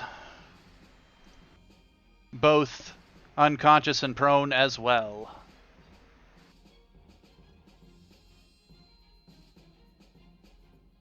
You successfully knocked him unconscious with your final Talon Claw moment. As I fell to the ground, I slashed at his leg. Took him down with me. Yes, you did. Go, you go. So he is unconscious. You have done everything for your turn. Pass turn, please. Abel Gurkid, you have 2 allies unconscious, one immediately beside you, one to the south right next to Dalk, and Dalk you watch slunk to the floor. Let me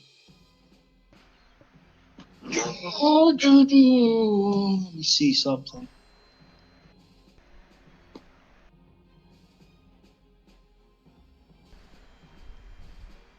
As an action.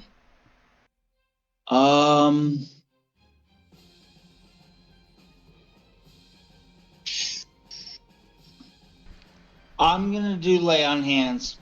On Heathcliff. Okay. You're gonna heal him for the full 5 or just one? Just one. All right.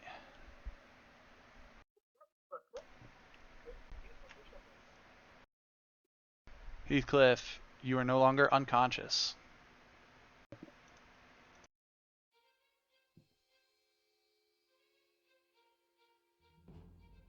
Anything else? No.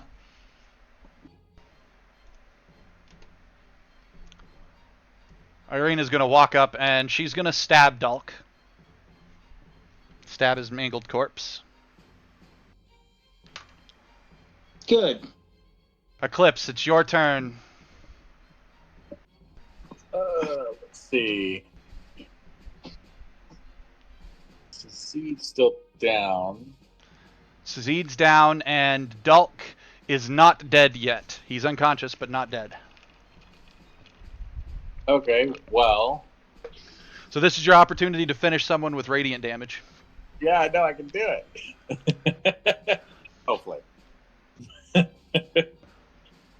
I will go ahead and move in the square where Sazid is prone. Well, no, it's a ranged attack. So that would do.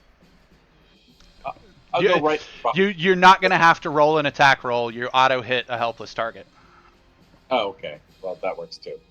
I will go ahead and use my Starry Arrow. To burn out Dalk's corpse. Absolutely. All right. Okay. Oh, okay. It disappeared. Yeah. Damage doesn't matter once you're below 0 hit points. Damage doesn't matter. It just affects saving throws. I had already picked up the drop it anywhere else. Fair enough. All right. So that brings us back to the top of initiative, which is Heathcliff. Sazid is still unconscious. Heathcliff, I don't think there's anything you can do as far as that goes. Well, I mean, I still had my action. Oh, you're right. That was your bonus action. My apologies. Because I can. You're gonna use your last spell slot? Yeah, it's worth it to have someone not be dead. Yes, but it also burns your last spell slot, and Abel can just heal him for 1 and make him conscious again. Yeah, but at that point, everyone's at 1 health. Or not everyone, but... Well, all that matters then is if you guys are going to go try to take a rest or not. That's fair. So it's up to you. Well,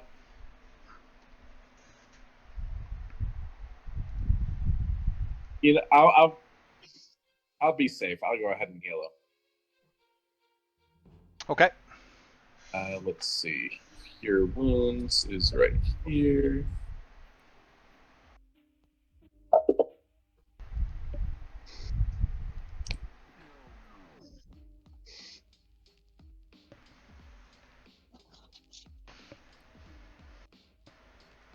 There it Quit that. Always saving me. Becoming a hobby at this point. And I thought cats hated birds. Irina chuckles and says, "Careful, he might just be making sure to save you for later."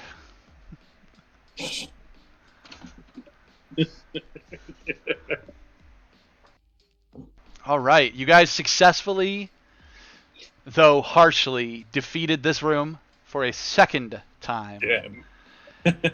Resources are low, and at the top of this tower is the Leaper, which is what you guys came over here for in the first place. Now, you can go on and head after the Leaper, risking everyone's life, or you can go back and attempt a short rest, because, frankly, there's no way you're going to get a long rest. You guys literally just woke up like an hour ago. But you can attempt a short rest, which would allow you to spend healing dice. As a party, what would you guys like to do? I want to go up and prepare the Leaper so this room doesn't respawn. You want to deal with the That's right. Leaper even though your resources are low? Yeah, because if we leave, the room's going to respawn. But we already know that he was patrolling the corridors earlier. We just happened to find him in this room and then found out that this was the room that he respawned in. So you guys could wait for him to leave this room after he respawns before coming in. Then we might just have boneless to deal with. We might not even have the boneless to deal with. We might be able to just run up the stairs at that point. Well, I need the rest. So I've been knocked out 3 times in this one fight. we have 1 vote for a rest. We have 1 vote for a Leaper. There's still 2 characters left to vote. I vote for Ret. And what about you, Eclipse? I'm impartial because the short rest isn't going to do much for me. Fair. It does give you the opportunity to heal a little bit, not much. Yeah. Okay. It allows the rest of us to heal. Yep. All right, that's 3 votes for rest. So is the party going to go ahead and move back to the center room in the parlor where you guys know you're safe? Probably not the I'm worst going idea. Okay. And then before we take our rest, or right before, like, when we're about to go to sleep, I am going to go ahead and use the Find Familiar ability by using one of my wild shapes, because I do get those back initially. Oh, you get those back on a short rest? Okay, cool. Yeah. Give me a second. Let everybody get their tokens in the room, and I will address that momentarily. Yep. Nice. I didn't. Yeah, you regain expended uses when you finish a short or long rest. Nice. Okay. Eclipse, Abel, and Heathcliff, you guys want to move your tokens? I tried twice. Go ahead and move mine for me. Whoop. That just threw all the way across the map when I tried to.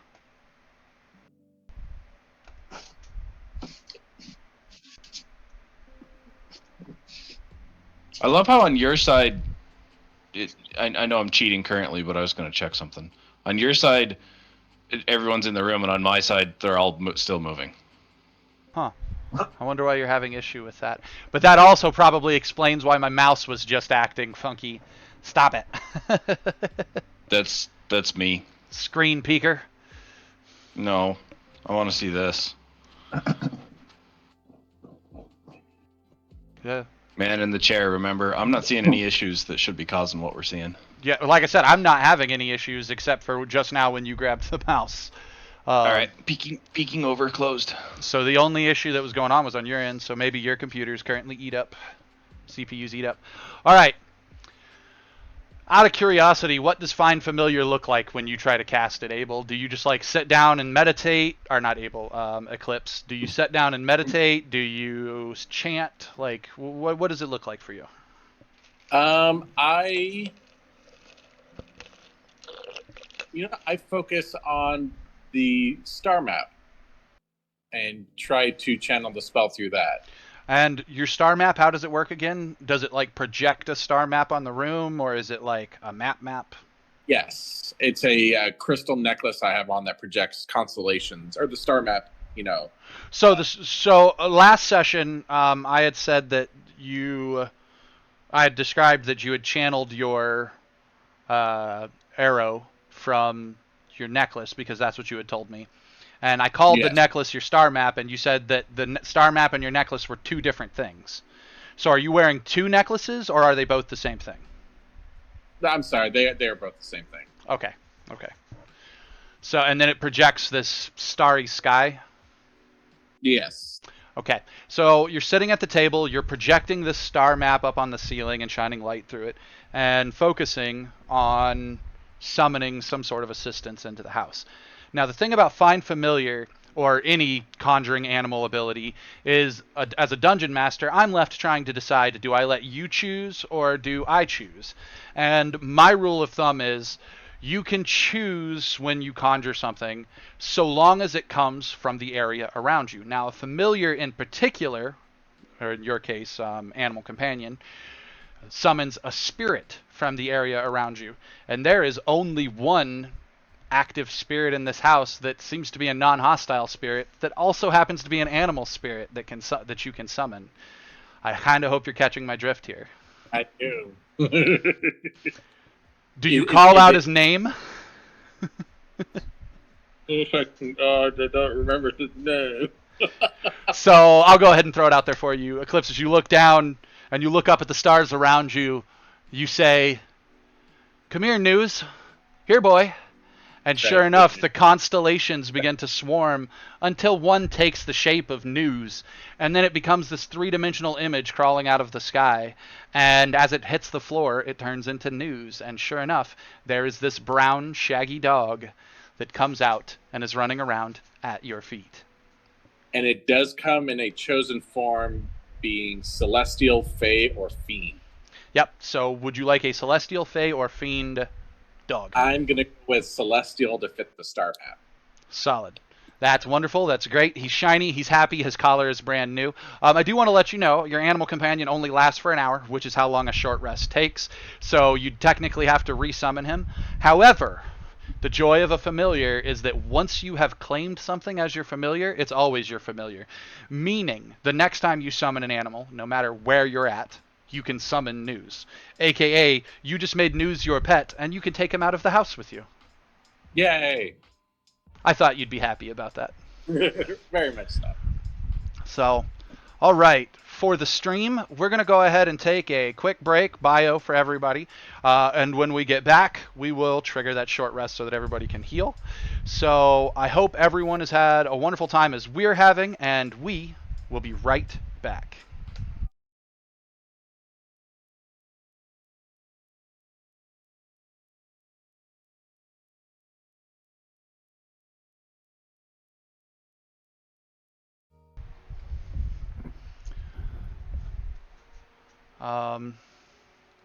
There it goes. Discord was, or OBS wasn't showing my stream. All right. Welcome back, stream team. Hello, hello, hello. Before we get started, this is a perfect opportunity to say if you've enjoyed what you've been watching, please feel free to click the follow button. I know that fights can drag on, especially that one.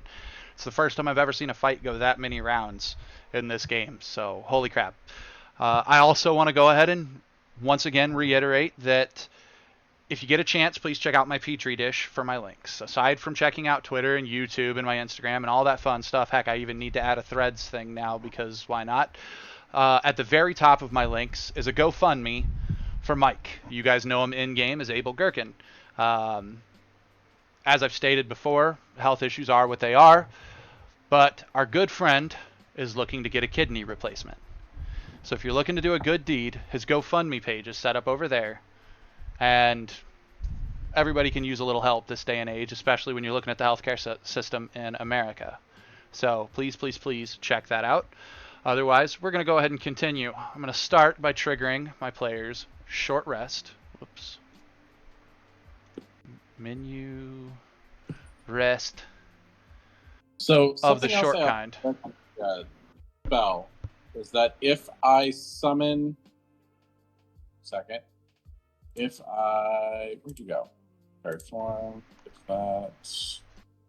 Abilities. Swap companion. There we go.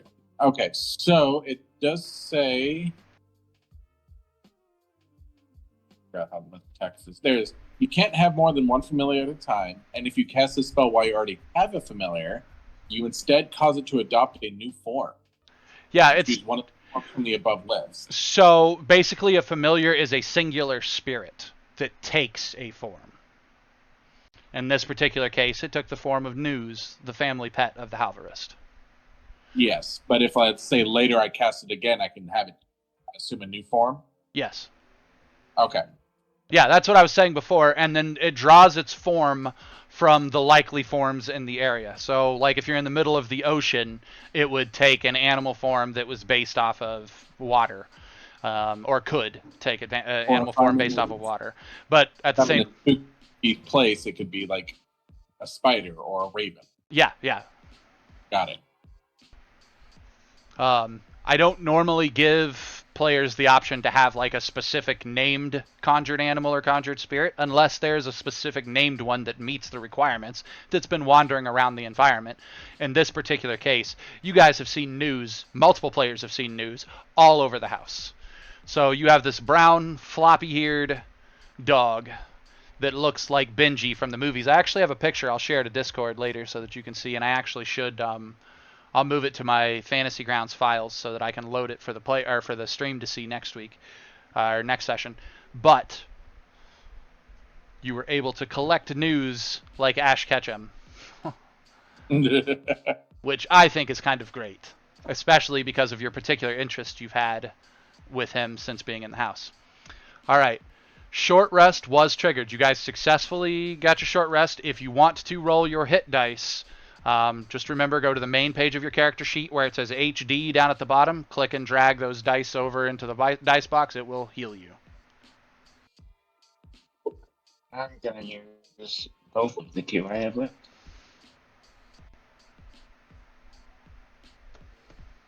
Better than nothing. I'm not at full, but I'm only at 3 damage. I'll save my other die. Abel, would you like to roll your hit dice? You have 2 d10s and a d8 that you can roll. Yes, I would. Will you roll them for me, please? How many of them would you like to use? All of them. Okay. So, question then. His name is News, and if I lose my familiar, it's bad. So no news is bad news. No news is bad news.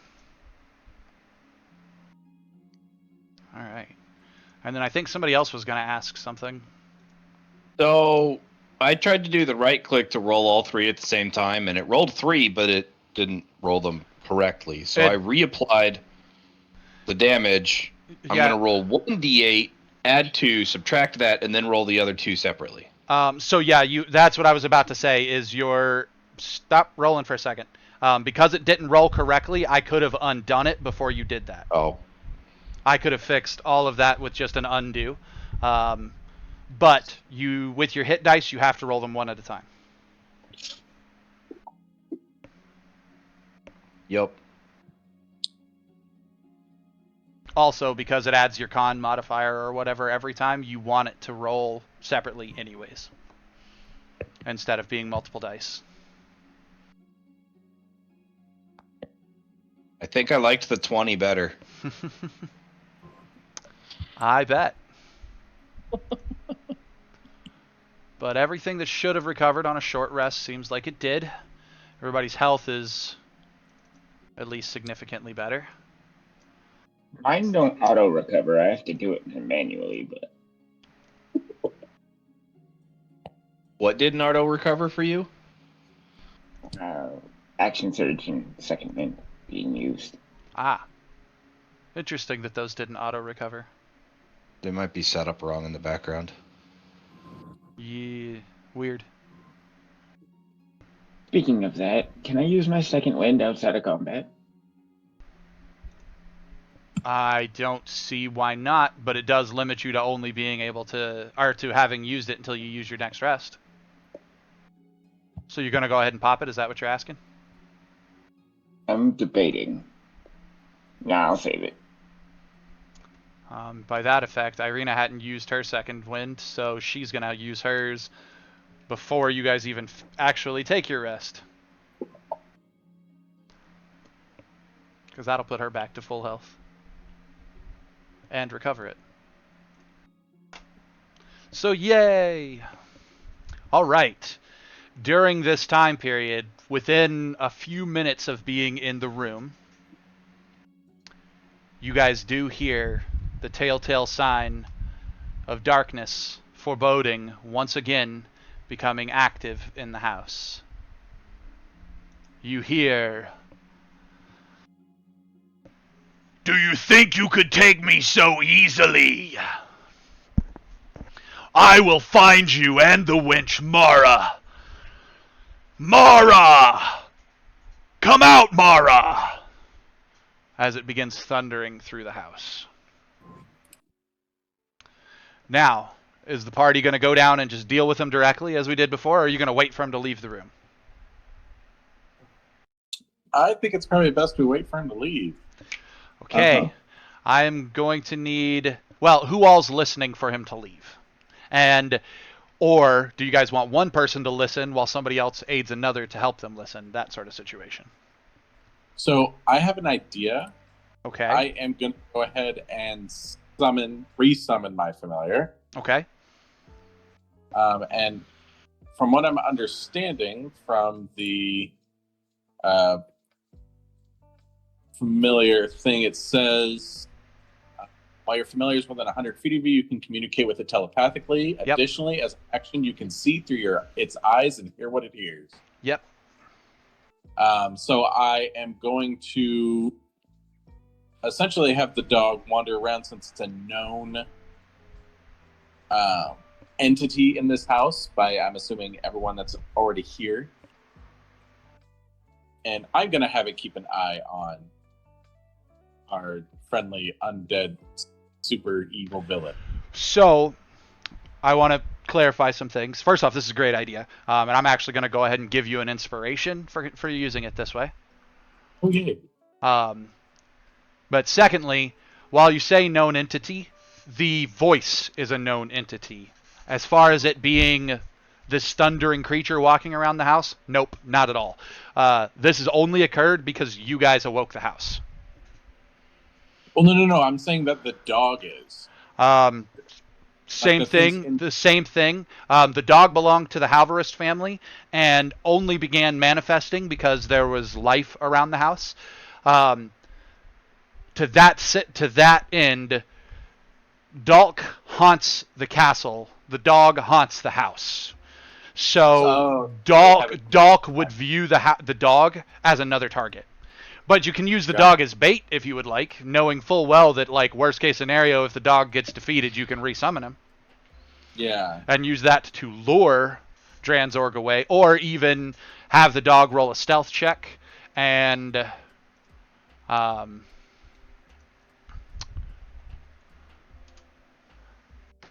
then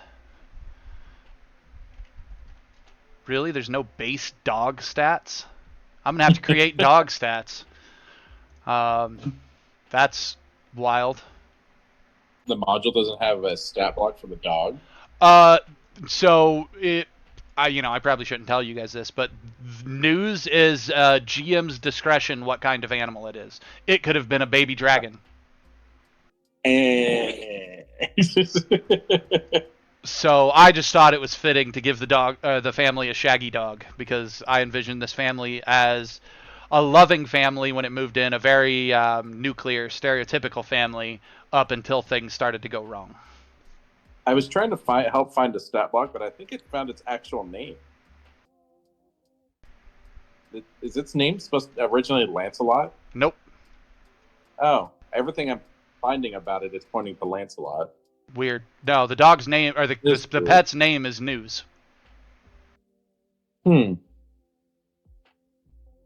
I'm not finding a stat block for it either. No, and it would just use, in the case of a familiar, it would just be a dog. Here we go. Someone said, I found it. I just had to scour my save points, post, and look for dog. Here's the table. See if the post still exists. The thing was 3 years ago.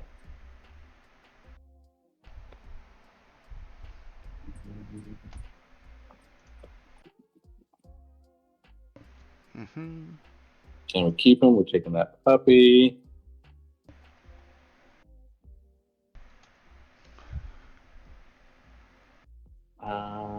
Don't know if this is the right dog, so ignore me, I guess. Oh man, I actually went to the D&D wiki, and the picture for the dog 5e stats on it is the same picture that I saved for News. So I will add all this stuff later, but I do have it as a stat block that I can use in this particular case. Its stealth looks like just a d20 plus 2, and its perception is a d20 plus 3. But if you want to have him basically hide and watch for Dalk to leave the room and then use him as bait to lure out the boneless, you can. Or you could just have him run in the room and bark and then run away. That was what my plan was going to be. Just have him come start barking at it and then run away? Yeah, exactly. All right, it's got a movement speed of 40 feet, so with a double move, it can move 80 feet a turn. That is, I think, more than enough to stay ahead of Dalk. Do we have a token for it, perhaps? At the moment, we don't. That's what I'm saying, is I'll have to create you one. Okay. Which I'll create in between sessions. I'm surprised. Yeah. I expected there to be a dog listed in the stats. Cats exist in the NPCs. Why wouldn't dogs? I'm very offended, D&D, for you not having dog stats. Apparently they're cat people. Yeah, that's freaking rude is what it is. Dranzorg's speed is 30 feet, and he has no ranged attacks. The boneless speed is 30 feet and no ranged attacks. So the dog can stay up to 20 feet out of their reach the whole time. Yeah. So he just has to successfully lure them. What I'm going to have you do is roll me a d20 plus 1. D20 plus 1. Just roll a regular D20? Yeah. Okay. You can actually, in the box labeled modifier, you can put where that 0 is, you can put a 1 in there. Oh. Well, I already picked up the die.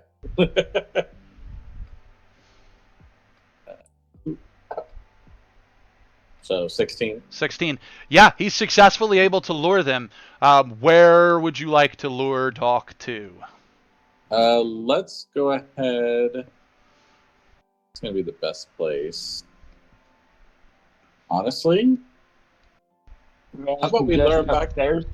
I would say, well, I don't think he's going to go all the way upstairs, but I'm thinking the best place for us to lure him is where you guys found him originally. The ballroom? Yeah. Okay.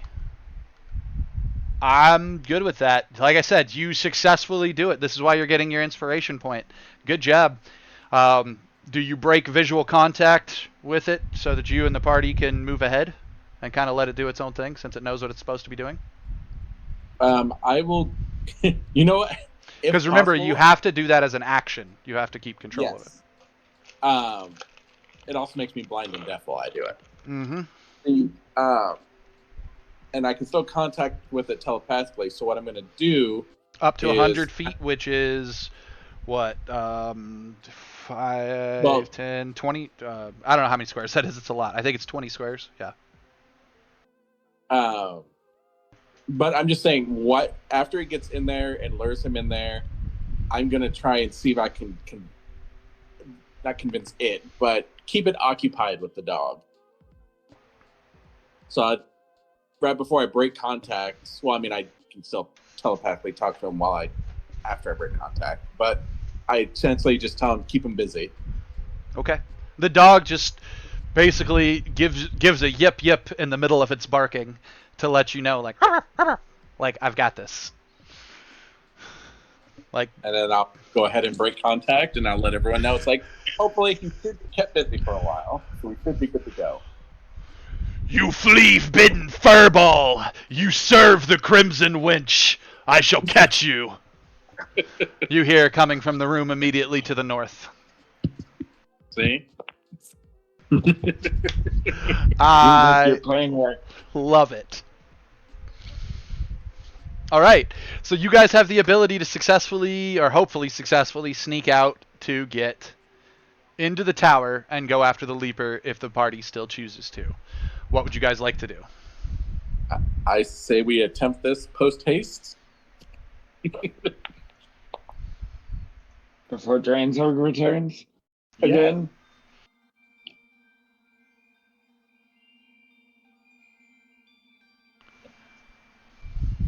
Yes, I say we continue on to the Leaper.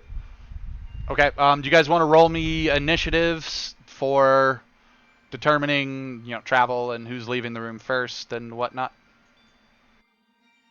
Oh wait, that wasn't an initiative. Let's see, where is initiative? Where am I going to roll my 3 for initiative? Let's go. Woo. Hey, not a 3. I got the 3.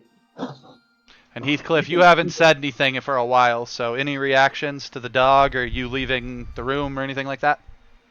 Nope. Okay. Eclipse, you, sir, are the top of initiative. Look at that. First time for everything.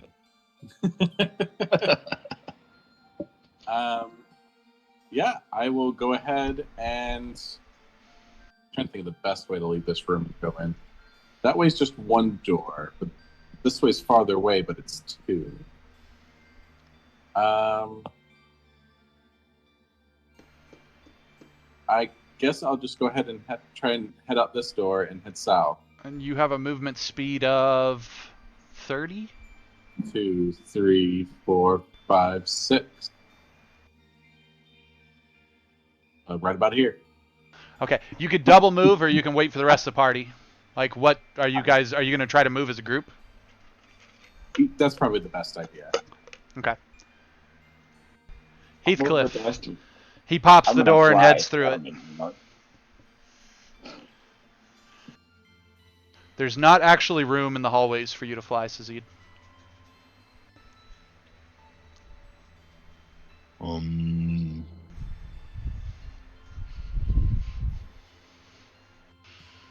I'm going to actively sneak. Okay. If I can, find where my skills are. Well, probably under the skills tab. If I figured that out after I clicked on every other tab there was. 21. 21, you are quiet as a mouse. Cool. I'm going to go 5, 10, 15. I'm going to stop here and see if I see anything. You do not with your passive perception. Okay, then I'm going to move in a little bit more and stop there, but Okay. also still see if I see anything. Currently nothing. You Cool. also, with your passive perception, hear nothing out of the ordinary for this area, with the exception of the no falling down the center of the tower. Well, then I would update Eclipse Enable with that. How long does your psychic network last? 6 hours. Okay, then yes, you are Been still up for about psychically 2. connected. It's been up for about 2, right? Yep. Yeah. No, it's been up for 1.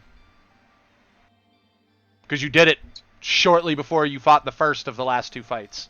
Yes, okay.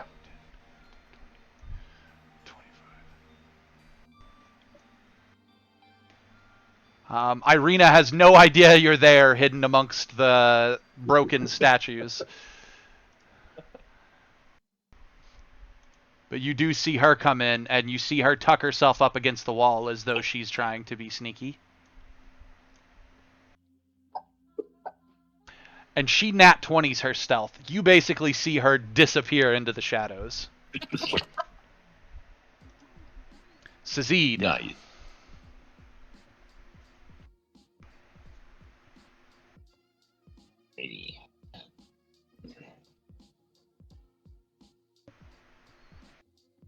So I can move. I can move up to 100 feet with a double move. Yeah, we're going to talk about that too. I realized you're using the Legacy Aarakocra, not the current Aarakocra. The current Aarakocra is more powerful than the Legacy, but the Legacy Aarakocra has a higher move. Aha. So the current Aarakocra does a D6 Talon instead of a D4, and has the ability to cast the Gust spell. But their movement is 30 and their flight movement is 30. You have talons of a D4 and your movement is 25 while your flight movement is 30. Or I'm sorry, is 50. So frankly, I should make you update your Aarakocra to the current one, but I'm going to leave it up to you. Do you want the movement or do you want the higher damage output? I think I'll take the damage output, Okay. Then especially with my touch of death. okay, then your flight speed is actually only 30 and your regular movement is also only 30. I think that was only 30 anyway.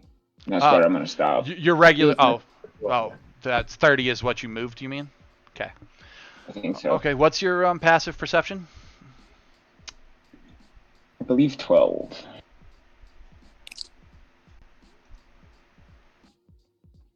Yep, it's 12. Yeah, 12. Yeah, you walk in the room and you do not see Heathcliff or Irina.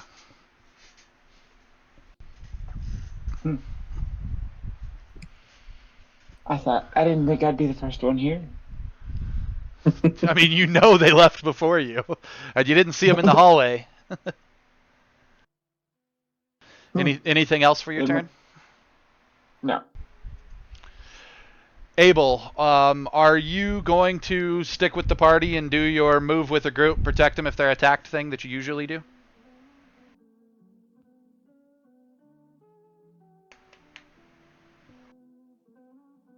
I'm going to assume he's still occupied with his health issues. Or he's talking and his mic is still muted, because it looks like his mic's still muted. Okay. Yep.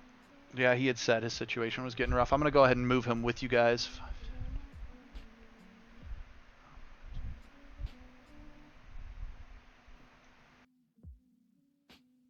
Putting him there.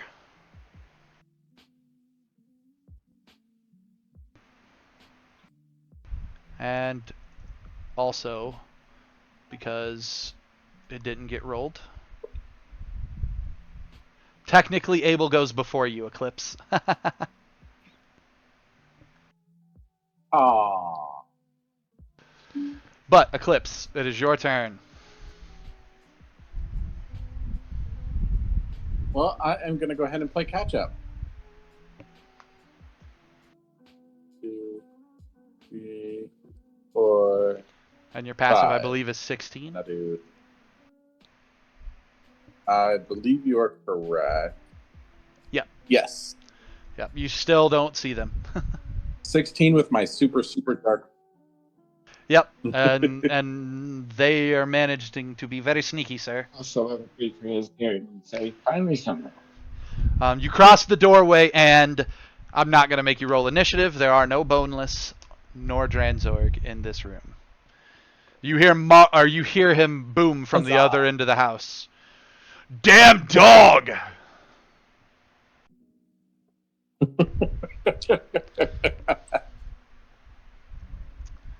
Anything else for your turn, Eclipse? How many feet is that? How many feet have you moved? 7 feet.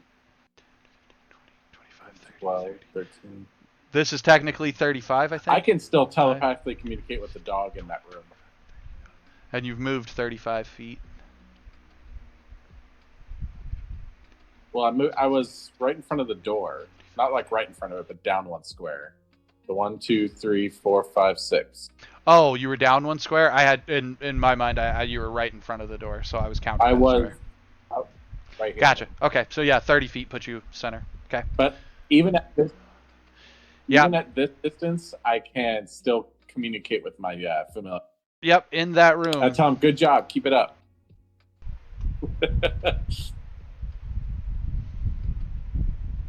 But yes, after that, Heathcliff, your turn.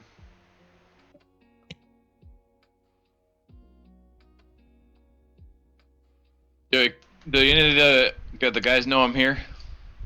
Nobody knows you're there. And you're the only one that knows Irina is there. If you cross through the center of the room... Well, I know Irina is in the room. If you cross through the center of the room, like... Technically, there's nothing to hide behind right there, so your party will become aware of you.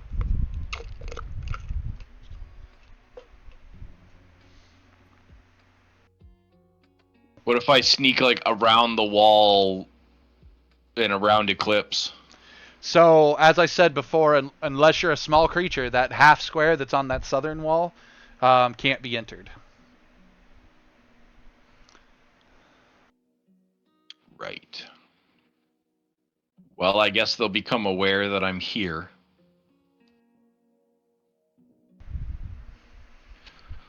So we're going to go 5, 10, 15, 20...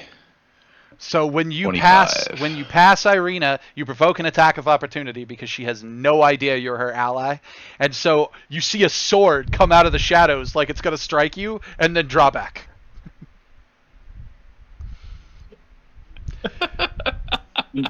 by the way, I believe the stairs is down to the bottom left. That's just where it exits the floor.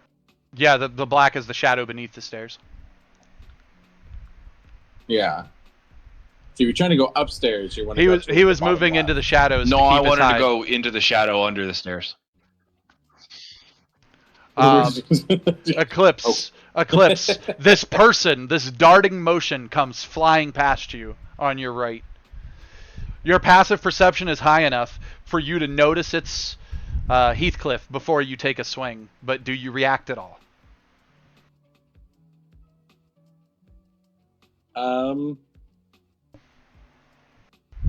I do the classic cat jump. Hair sticking straight up on your hackles. Do I?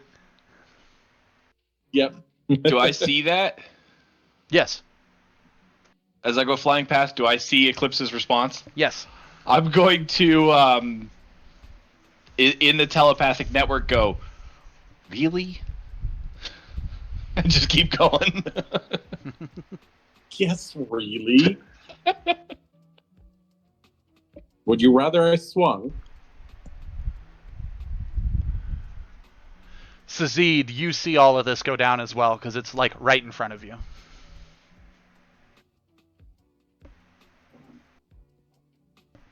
Well, when he pops out, I get startled and like jump back a few feet. and then just shake my head and continue on. Okay. All right. Anything else for your turn, Heathcliff?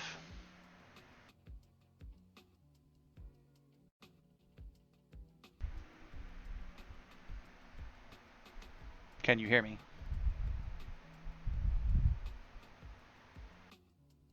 Oh, no, I was done. Sorry. You're very delayed on my end, though. Yeah, we're having a lag from something.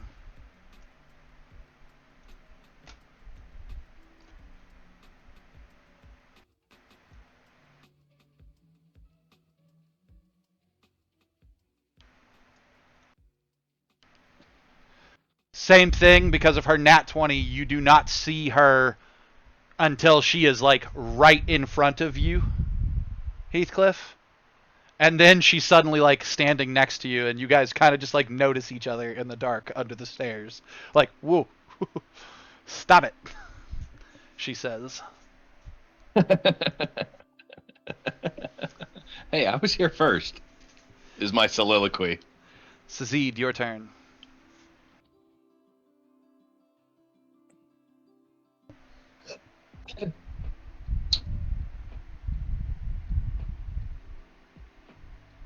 And here. Probably don't notice them under the stairs at all. Nope.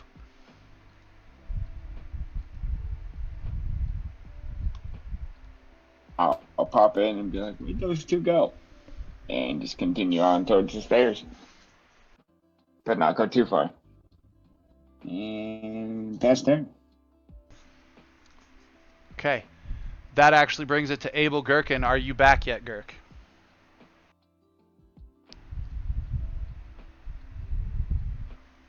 Okay. I'm going to have Gherkin take cover right here till he comes back. Does he have stealth? Oh. Why did that roll? Oh, his armor gives him a disadvantage. All right. Eclipse. Right. So I'm going to go this way. I'll look to the right and give Heathcliff a dirty look and continue heading towards the stairs. So let's see, I was there. So 1, 2, 3, 4, 5, 6. 6.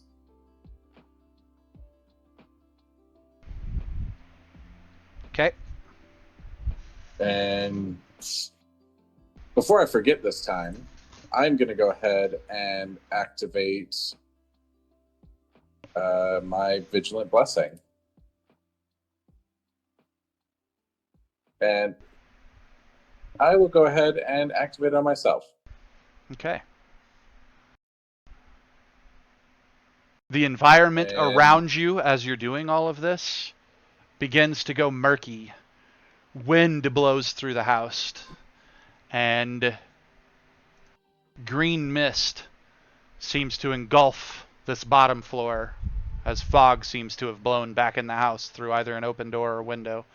And there's like a solid 2-inch layer of green mist on the floor. I say it's probably a good idea we get to higher ground. Just a suggestion for those possibly hiding in the shadows over there. You're like, where else could they be? It's like, I know they were ahead of me, and now I know where Heathcliff is. No. And there he goes again.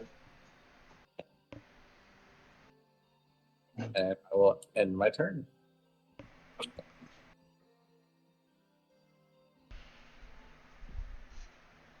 All right, Heathcliff, your turn. Nope.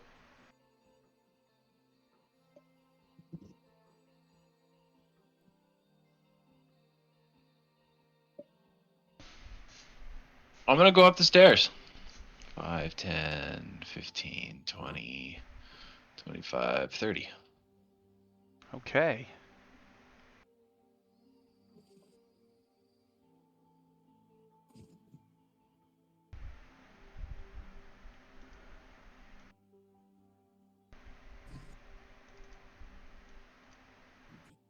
And that'll be my turn. Unless I see something that I can take action on.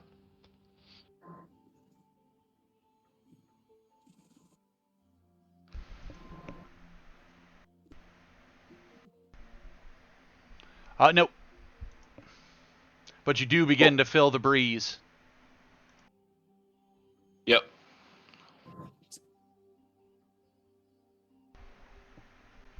All right, Irina. 5, 10, 15, 20, 25, 30.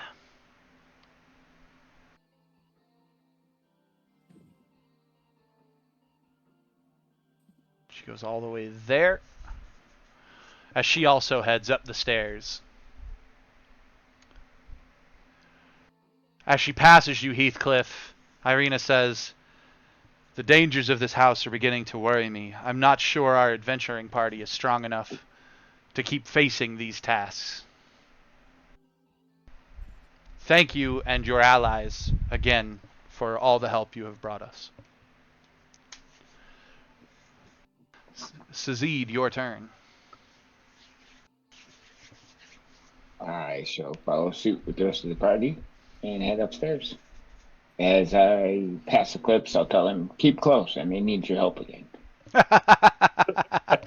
Have an inspiration point.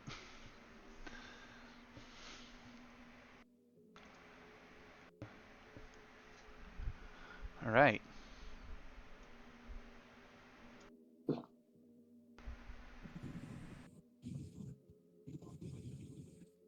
Would you like me to put you at 30 feet on the next floor, Eclipse? Yes, please.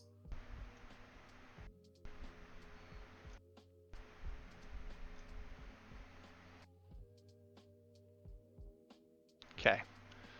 Closing this map. Closing this map. And sharing this in.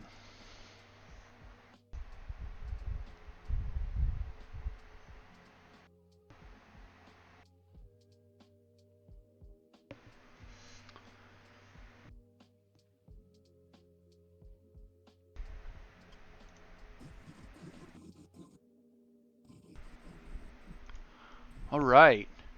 When you guys get to this floor, you actually see the ethereal body drop once again through the center. Okay. Shall we continue heading up? Your movement puts you there, Eclipse. Is Well, that all you're going to do? Yeah. Well, let's see. I'll go ahead and dash. Okay. And try to make it further. Hold on. 5, 10. When you get right here, passing Irina, I need you to roll me a Oh no, I forgot about the thing. strength saving throw. That's my worst saving throw. At a grand total of +0. Yay!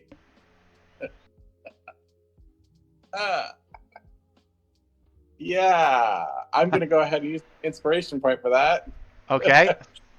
because I'm fairly certain a 2 failed. Watch this be a 3. Hey, I'll take a 17.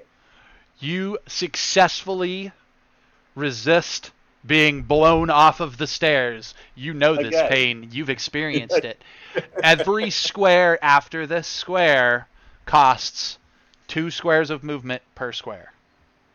Okay, so if that's the case, then that was 1, 2, 3, 4, 5, 6. I can move 2 more. Yep. 1, 2. Okay. Heathcliff. I am going to You're you're close enough. You can go ahead and make that saving throw from right there. Cool. Try to follow and then go. My strength saving throw is probably even better. Nope, it's the same. For a 7. Oh no. Oh, no. Oh no. All right. You are not blown off of the stairs, Well, that's nice. but you're also unable to move any further up them. Yep. Um, Still potentially next turn. Oh yeah. Irina's got to make the same process. For an 11. Okay, she's also not blown off the stairs, but can't go any further. Sazid. You want me to make the save now or wait till I get up by Irina? Technically, you can move one more square further before you make the save. I'm gonna go up to here. Okay. Make the save.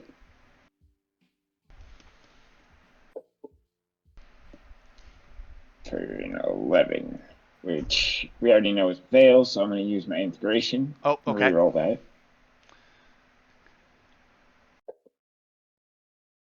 For 14. And you needed a...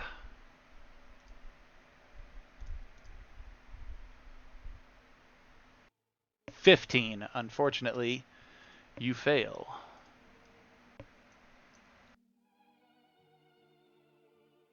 Oh, and you are blown off the stairs. What's my fall damage from how you're blown? Okay.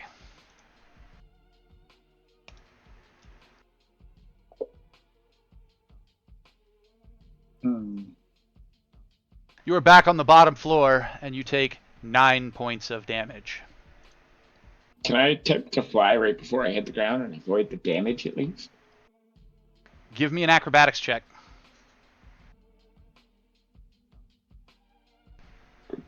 Skills.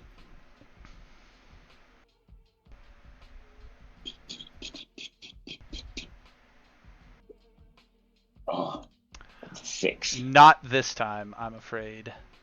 However, you do notice that as soon as you're blown off of the stairs, the pressure from the wind that was pushing you down the stairs is mostly gone. So it's only up on that floor. Well, more that it suggests that the center of the tower has less pressure than the sides.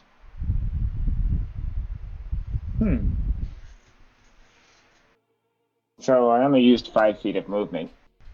You're currently prone, so you would have to use half your movement to stand back up, which is 15 feet to stand back up. So that leaves me with 10. Yep. So I'll just fly straight up and get back up to where the rest of the party is. Cool.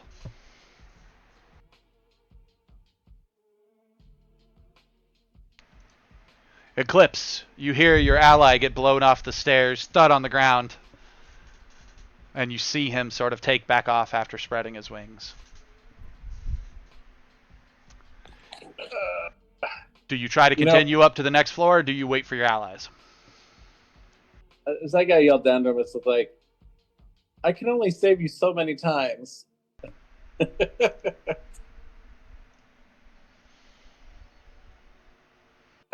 But I will go ahead. Let's see how it's set down. 1, 2, 3, 4. I'll get to the. Do I have enough where I can get to just like the base of the 3rd floor? Yeah, I mean, so the base of the next floor is the square right in front of you, and it costs 10 feet to get there. Okay, I'll go ahead and go to the 3rd floor and then wait at right there. Okay. And yep, and my turn. Okay. Heathcliff. We're going to try this again. For a 19. Squares cost double move, but you successfully break through the wind. Squares cost double move, so I can move three and a half squares. So I can move 3, so I can move to there. Okay. And that'll end my turn.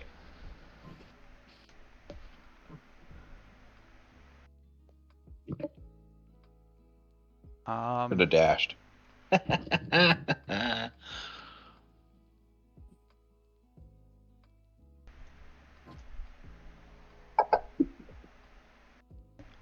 Irina also succeeded with a 19.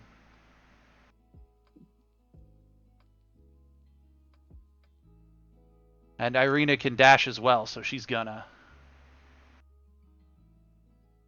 Yeah, I'd already passed my turn before I thought about it. Yeah. Succeed. Do you attempt to fly upward? I was gonna say I'm gonna keep attempting to fly up. All right. You don't have to make the saving throw to go up the center, but it is 2 squares for every 1 square of movement. So I'll go. So you can move up to the another third floor 15 with the rest feet of up. the party. Yep. And then over towards the stairs where Heathcliff is. If I can. All right. Closing this map. Sharing this map. And if you guys haven't figured out, in the maps, when they pop up, that little arrow in the top right corner, that angled arrow, if you click that, it expands the map to full screen and closes the map that was full screen.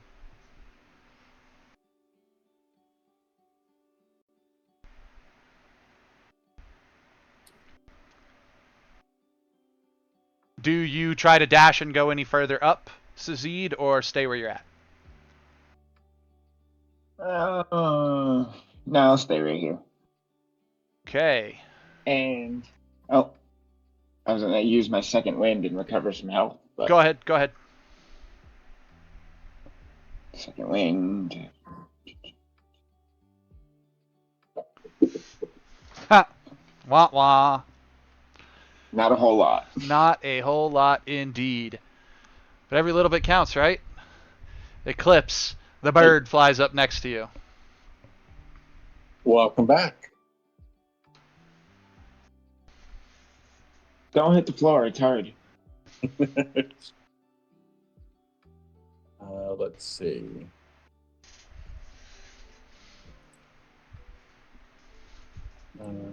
So, I guess I will just continue heading up.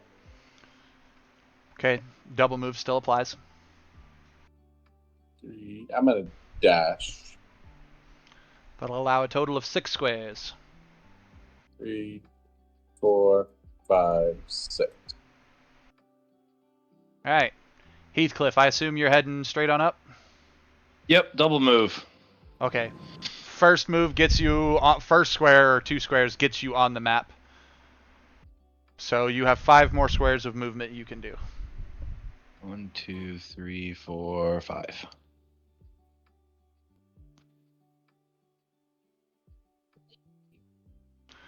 Irina can actually make it all the way up to the next level. If she pushes, but she's not. She's actually going to stop here and ready a weapon because whatever's going on is going on the next floor. Sazid, straight up, or are you going to try to use the stairs? I'll actually go land. If I land on the stairs, do I have to remake the strength check? That is the question, isn't it? Why not? We'll go for landing on the stairs. Give me a strength check. I figured as much.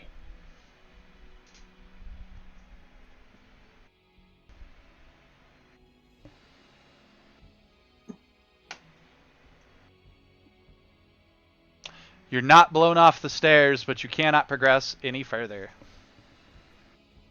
I mean, unless I fly back out. So that was 10 feet. I can fly out to the middle, pretty much. We're at the same height. Mm-hmm. Yeah, I'll go to the middle. Okay. Can't seem to make that strength check, so I'll just keep flying. Alright, I need to open the next map.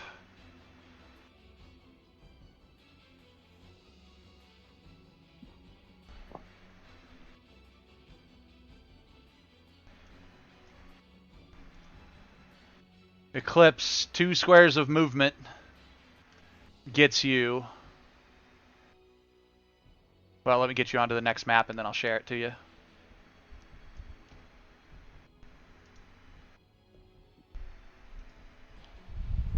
Two squares of movement gets you onto the next map.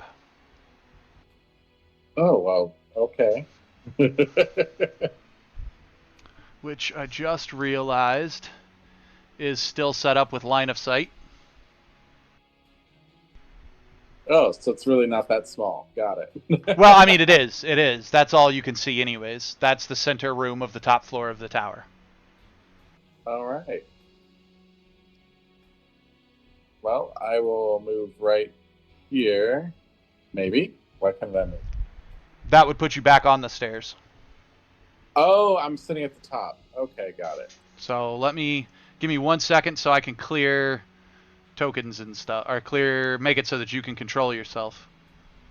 Toggle token lock, toggle line of sight, disable lighting. Which are all wonderful things, stream, that I would normally use because Fantasy Grounds is great for having all of these features, but it does make it a little bit of a pain in the butt to stream from a single perspective. Which is why I don't normally use it. But I think you are good to go now. You should have control of your character, Eclipse. Right. But yep, I will wait for everyone else to get up here. Alright, you're just going to wait there, right at the top? Yep. Okay. That's funny to me. Let me click. There we go. This tower chamber is empty except for a suit of crimson ringmail that is just strewn out across the floor. It lies in the middle of a faded chalk drawing of the mark of the raven.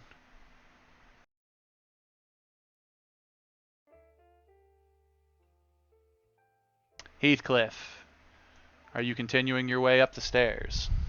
Yes. Okay.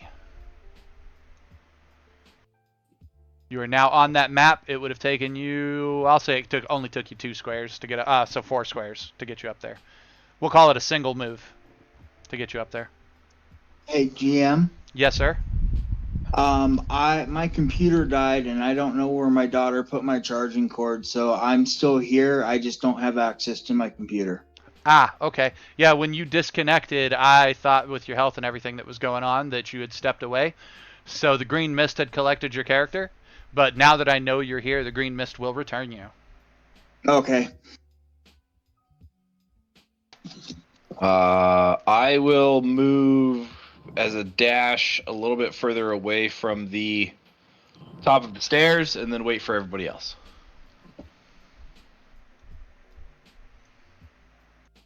Okay.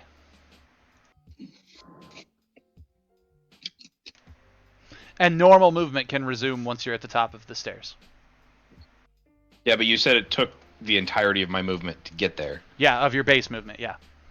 So I had to dash to... Yeah, I was just saying, I was saying it's not double squares once you're at the top. That's what I'm saying. No, I know. And I should have been double dashing the entire time. Yep, because use a rogue and you can do that. Yep. All I can right. do it because cat. Yes, but you can only double dash. You don't double dash. You increase your movement speed by double. Meaning that when you dash, you would actually effectively quadruple. You would move twice your normal speed and then dash twice your normal speed. Sweet. And then have to stand still for a turn to recover that ability because he ate Tabaxi. All right, Heathcliff, are you going to pass turn? Yes. I thought I did that. Sorry. Nope, you're fine. Irina makes it to that floor. And she's going to wait where she's at. As I said, weapon drawn. The Leaper should be in this room. She knows it. She's not risking anything. She is going to set a triggered reaction of if the Leaper approaches in reach, she's just going to swing. And actually, knowing that, she... So it took 10 feet to get there. 15, 20. She's actually going to go right there, to the edge of the mark of the raven. Succeed. You just going to try to go straight up through the opening? Just fine. You what? I'll just fly right in if I can. Okay. That cost you 10 feet of movement to get where you're at.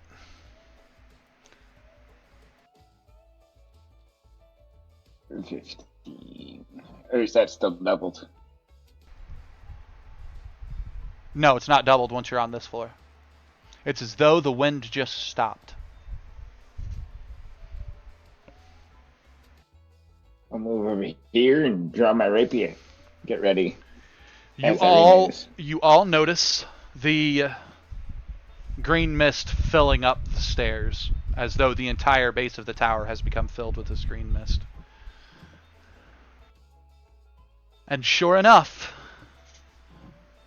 as expected,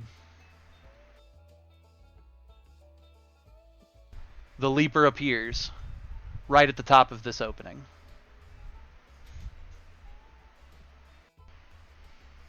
This being is incorporeal and as such is almost invisible. This will apply mechanically a disadvantage on all attack rolls against it, but it is there.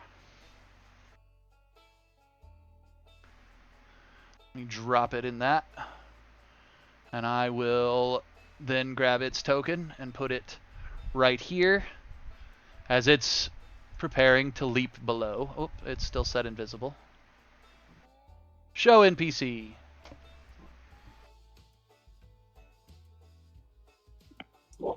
Alright. Combat tracker up here. Irina, because it appeared right next to her, she just opens up with a swing.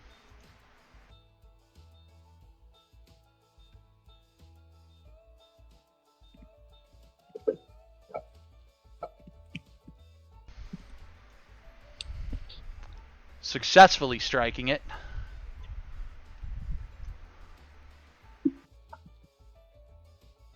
For a solid hit, actually. She rolled max damage.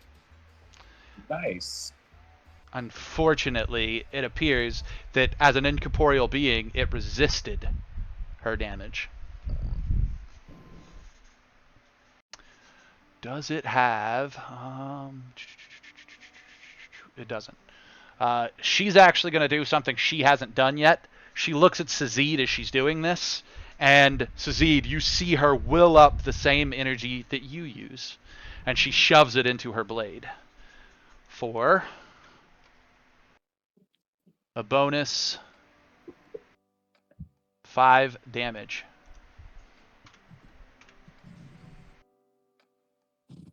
Now I need everyone to roll initiatives. And I get advantage on mine.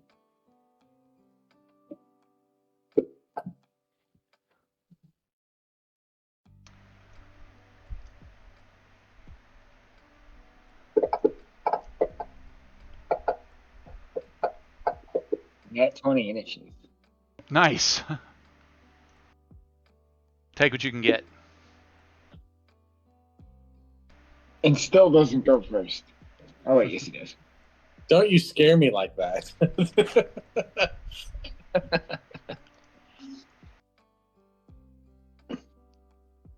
All right. Eclipse, you go first.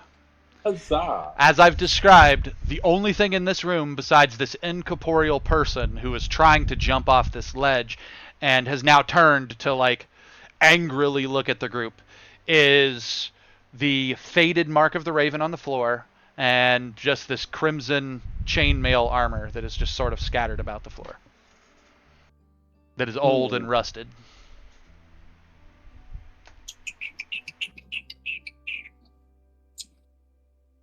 What to do?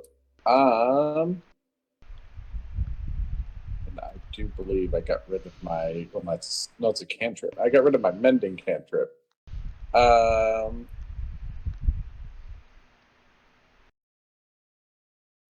Let's see here.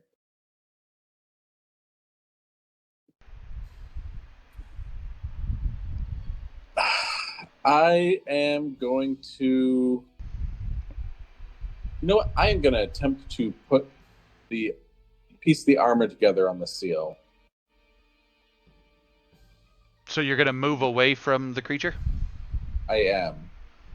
All right. This provokes an attack of opportunity. Yep, that's what I figured. For 16 to hit. He very much hit.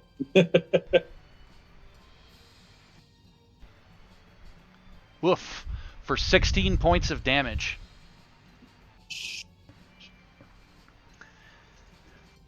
No! The scream that you guys had been hearing down the tower, that no turns visceral and aggressive as it screams no as you try to move away from it. But yes, I head over here after taking damage and try to piece the armor together. Okay. There's not really anything to roll for that, but it will take you an action as you start pulling the pieces together, since they're all That's kind what of I in reach figured. from where you're at. I guess I might as well. I'll use my starry form and use my bonus action before I place the piece of the armor together to fire at the Leaper. Okay. Let's...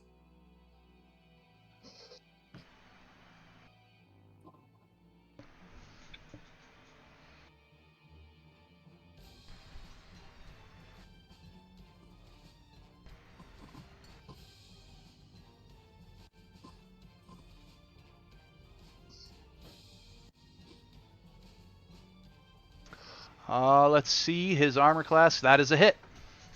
Yay! Look at this. Aww. It's still +4, so I'll take it. I'm sorry, and I wasn't looking. Did it roll that automatically with disadvantage for you? No. It actually should have rolled that attack roll with disadvantage. All attack rolls against this enemy are at disadvantage. Oh, even Radiant? All attack rolls. Okay, did you want me to re-roll it? I'm going to go ahead and let it slide this time. Okay. And then I'll finish my turn by trying to piece the armor together. Okay.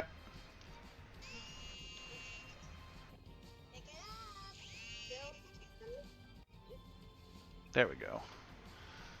Now that's right.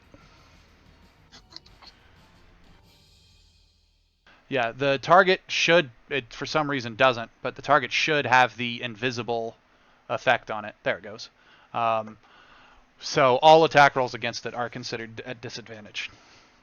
I don't know why it didn't auto-apply the invisible stat to it.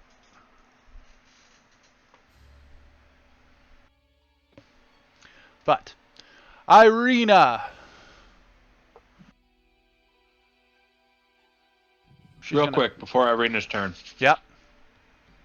Hey, Eclipse, you want to know what you do when you're fighting an invisible enemy? Enlighten me. You drop fairy fire on it. Oh, that's fair. I didn't think about that. That is a hit. Irina's sword once again strikes home.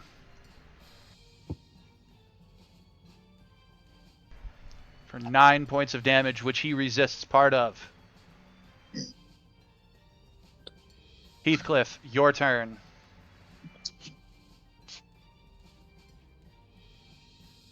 Awesome. I'm guessing opposite Irina, I can't stand because there's not enough room. To the right there? So if I was to move here. Yeah, no, there's not enough. Okay. I'm going to move here then. Okay. Is there enough there for me? Yes. Like straddling the gap? Yeah, you're kind of like, yeah, basically you have 1 foot on each side of that corner. And I am going to attack using my side blade for my main hand. And we'll see how it works. Oh yeah, I gotta do... Will it auto-roll at disadvantage now? It will now, yes. Oh, no, it Should've. won't. It should have. Because Well, it we're just not rolling let on me- him. We're just rolling. Oh. That's why. That's why. It only if you target him will it auto roll on him. 290. 25 to hit. That's a hit.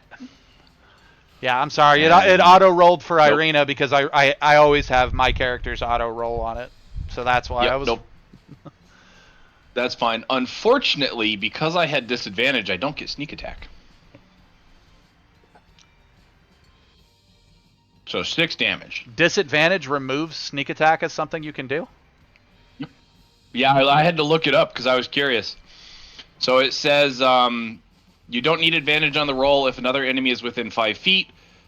If that enemy is incapacitated and you don't have disadvantage. Okay. Unfortunate. But it's all right. Yeah, no, but it's all right. So we are going to ignite the second psychic blade. Oh, nope, sorry. It was a nice attack roll, but too bad that, Yep. fate had to rewind for a second. It's all right. 21 Still to hit. good. That's still a hit. This one does less damage, but that's all right. For 7 damage.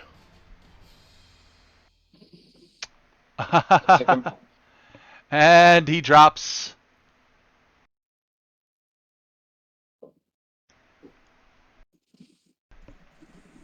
At least for the moment, the leaper seems to have been handled. Now, in this same moment, as the fog is pushing its way up the stairs, it's as though, even though the house is against you, something about the environment seems not to. For the second time in as many days, while you find yourselves in battle, green mist has made its way into the room. It permeates it. And as the bad guy is dropping, Abel Gherkin just appears at the top of the stairs amidst the green mist, weapon at the ready. Having no knowledge, like, how he even made it up the stairs in the first place. His last memory was at the bottom of the stairs.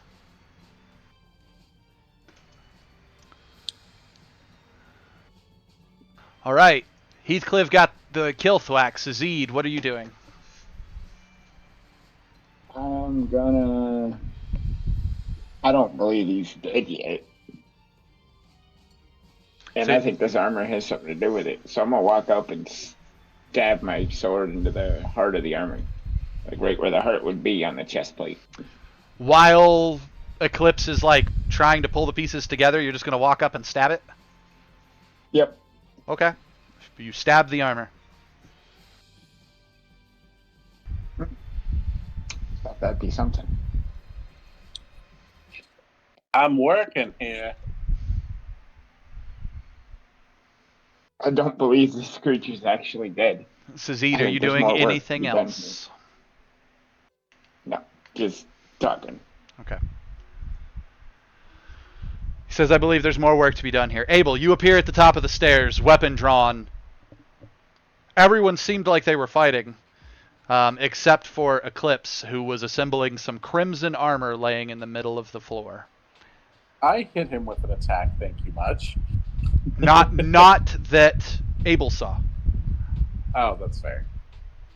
All Abel sees is what's going on when he appears, which is Irina and Heathcliff with their weapons drawn, Azid stabbing armor that you seem to be assembling in the middle of the room.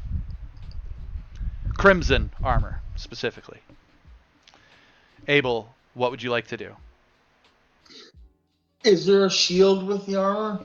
There is not, but something about the armor seems very familiar to you.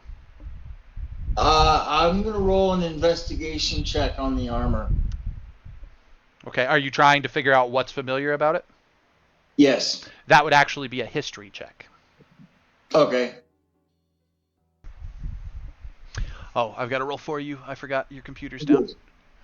Yeah. Skills. Plus side, history, and investigation are the exact same roll. Oh, okay. All right. You recognize the armor from your dreams. You're certain you have dreamt about this armor, but off the top of your head, you're not sure what the context is. Hmm. Do you move towards it into the center of the room, what they're doing, or do you stay at the top of the stairs, weapon at the ready? I move towards the room and tell him to hold off on stabbing the armor. Well, I'm not stabbing the armor. I'm putting it together. He's telling Sazid to not stab it. Irina suggests. Maybe I should. Let me see something. Let me try and put it on. It's in pieces. Well, it's just scattered out in pieces. Like, it's a chainmail coif, it's a chainmail skirt thing, and chainmail, like, chest piece. Okay. Did I make any progress on putting the armor together? Yeah, I mean, you have it together as a set, and you're aware that it's really old, sort of rusted out, but it's actually painted crimson. Okay, and I'll go ahead and... And you do hear Abel say that he wants to try putting it on. I will first myself roll a history check on it. And Okay. then I will... Depending on what I roll, then I'll give it to him to put on. Okay. Oh, that probably rolled lower. With an 11, I'm trying to think. I don't think your character's had any dreams that involved the crimson armor. I can't remember what all dreams your character has had. I don't think mine have had any yet. Yeah, the last long rest, everybody had dreams, and that's why you guys weren't able to successfully have a long rest.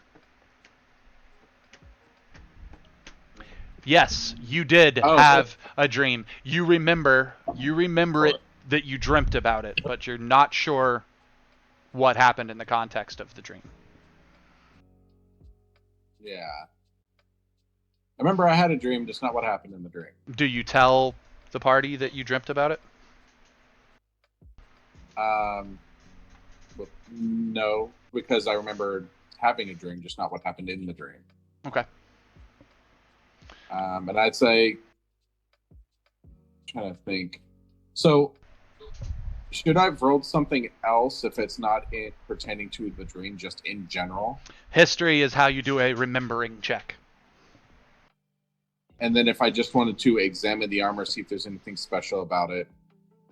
That would be an investigation check. Gotcha. Not perception? Nope. Okay. Well, I'll go ahead and, well, it's in pieces, so to me, if I move it, the pieces don't stay together. No. Like I say, it's 3 separate pieces.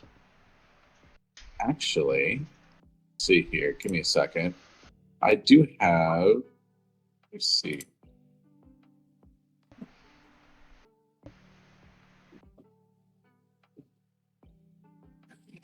I could try to use Sacred Flame on it to melt it together. That would be a waste. It's not the armor is not broken. It's just been scattered. It's okay. Just 3 separate pieces. Okay, I will go ahead and tell Gherkin he can go ahead and try it on. Okay, and anything else for your turn? Nope, I'll end my turn by handing him the pieces. All right. Irina keeps her weapon drawn and stands at the top of the stairs warily, just in case the creature respawns. Heathcliff. They're discussing whether or not Abel should try on the armor. How do you feel about what's going on? Do I have that vague recollection that I remember it from somewhere? Only if you As roll well? a history check. I was gonna use that Or to- if you remember what it's from as a player.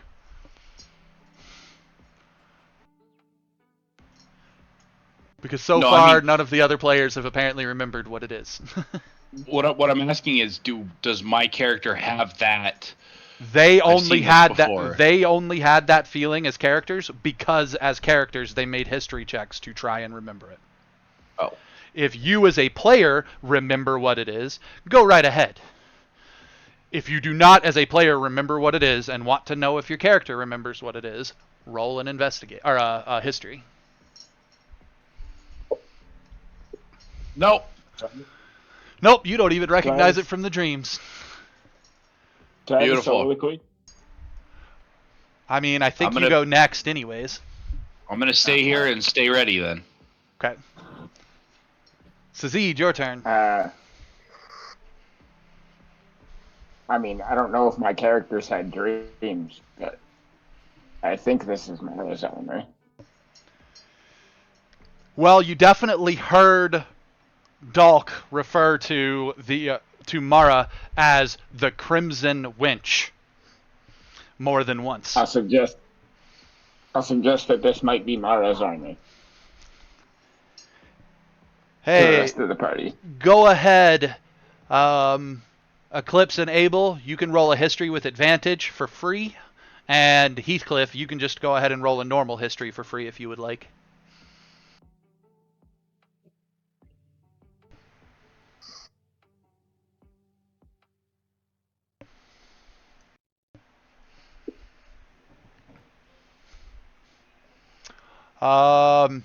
Abel has no recollection of what you're talking about. he got a 2. And he has no bonus to history, so he got a nat 2. Eclipse, you absolutely remember that Dalk referring to her as the Crimson Knight and the Crimson Wench. And you remember a dream of her dressed in this armor fighting Dransorg. Heathcliff, you remember a similar dream. Lucky I notice I have feet. You're too busy trying to put the chainmail on. There So- you go.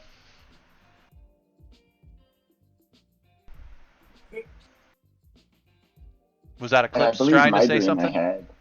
Well, I was just gonna, say or tell them about the armor and how it might work, but it's not my turn.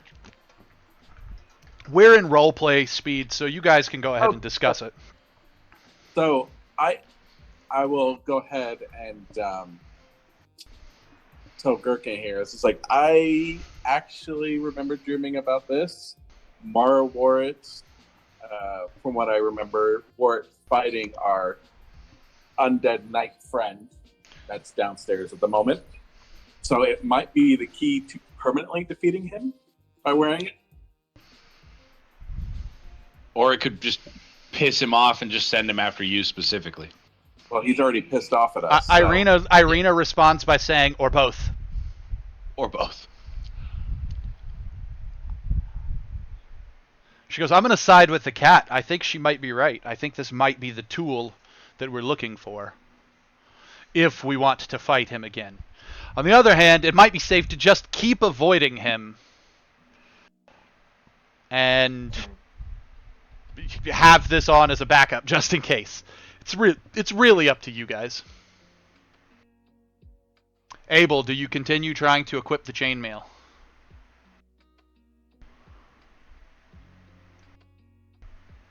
Are you muted, Abel?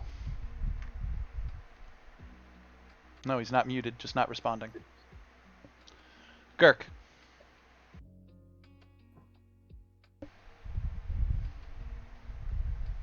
I think we lost him. Worst He case may be scenario, busy. I technically have proficiency in heavy armor. Don't know why, but I do. Chainmail's medium armor, isn't it? Well, I have light, medium, and heavy armor proficiency. As do I. Well, I'll say he already hates me because of my radiant damage, so it might not be the worst idea. And I could probably use the AC. The big thing is is that Abel had already suggested he was putting it on, and you had already said you were handing him the pieces. He is. I'm looking at his character sheet right now. Abel currently has chainmail, so he could put it on and give you his chainmail. I mean, that works too. Whatever works. Like I said, he already hates me as far as I know, because he knows I'm the one that does the radiant stuff. So he's going to be focused on me already, probably. I am looking at... I don't think you can actually wear the chainmail Eclipse. It looks like chainmail has a strength requirement of 13. Oh, does it? Oh, that sucks. Is that for his and the special chainmail? The chainmail is just chainmail. There's nothing special about it except that it's red. Oh, okay. Dang it. There's my chance to have better AC. I also apologize. I keep calling it chainmail since we've been up here, but it's actually ringmail. I'm assuming it has the same strength requirements. That's what I'm looking for.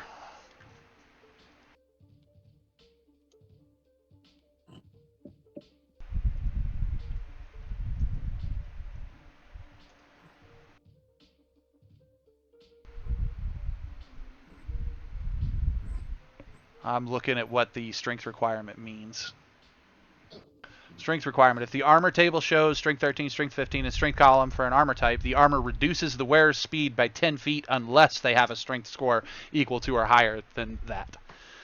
Oh, so I could technically still wear it, I just make it slower. Yep. Okay. Well, I guess I'll go ahead and ask Gherkin if he is opposed to wearing the armor. Nope. So Girk, are you going to give him your chainmail and you're going to wear the ringmail, or are you going to wear the crimson ringmail? I'm gonna wear the crimson ringmail. Okay. Crimson ringmail is on your character sheet. I am going to open...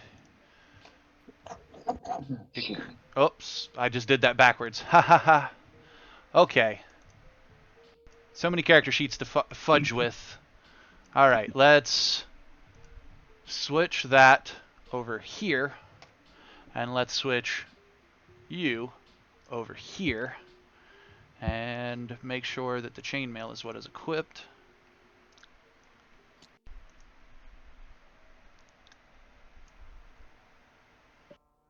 Okay. Inventory.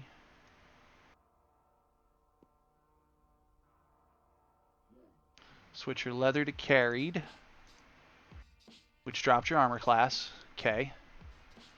Inventory. Switch the chainmail to equipped. Whoa, that boosts your armor class by a lot. 5, I'll take it. From chainmail? Hey, you know what? I want with this gift horse. But you did reduce your move speed. Your move speed is now 20. I'm fine with that. I could also technically double it every time. So.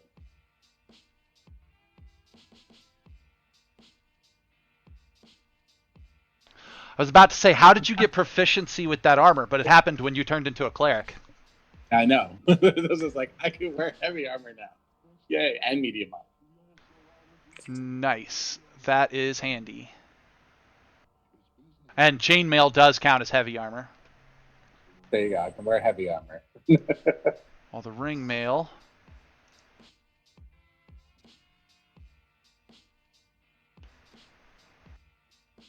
looks like it actually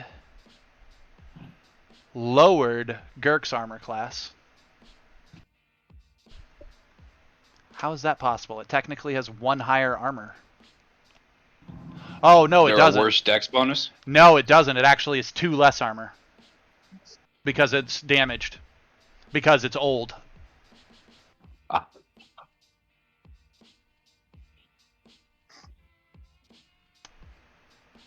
But...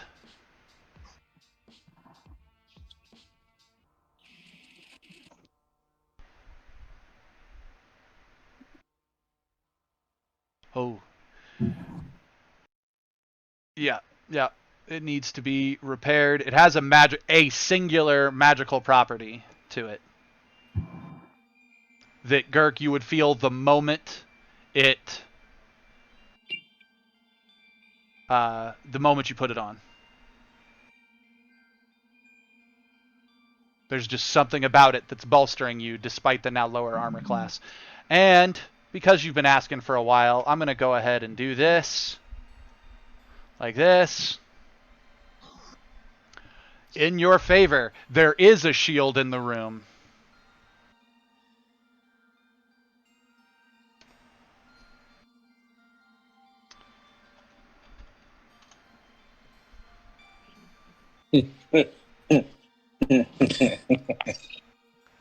Whoops, I did it again.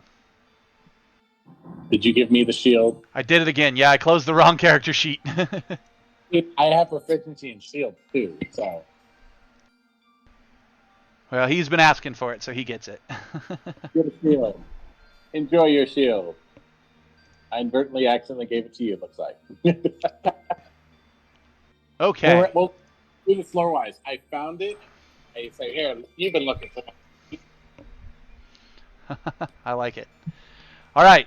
Shield and armors are equipped. It took you guys approximately 10 minutes to do the armor switch, just because that's how long it takes to doff and don armor. But you guys are successfully equipped with armor. What would the party like to do? I say we probably should head back down. Honestly, another rest might not be the worst thing in the world. Because I don't think we're in shape to fight our friend downstairs. Though, never know. This armor might help massively. Don't know. Well, and unfortunately, from this high up the tower, you're no longer connected with your dog, so you at the moment don't even know if the dog has successfully maintained the distraction. Exactly. So we might fight him on the way down anyway.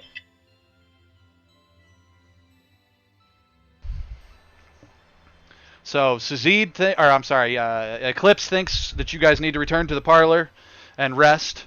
Irina suggests we technically need to hold a seance to try to contact Mara, and if you guys still wanted to try to contact Theodora about her children, that option is still on the table. But you need to contact Mara and let her know that you have evicted the Leaper. I agree. So those are those two votes. Heathcliff, what do you think? I think we should go back and have the seance at a minimum.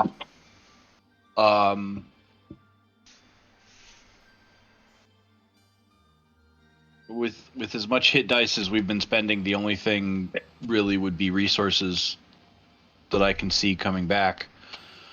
But I'm willing to take a rest if we need it.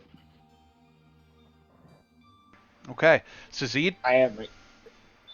Maya might be able to aid us with our friend, so I suggest the seance. Okay, Abel, where's your head at?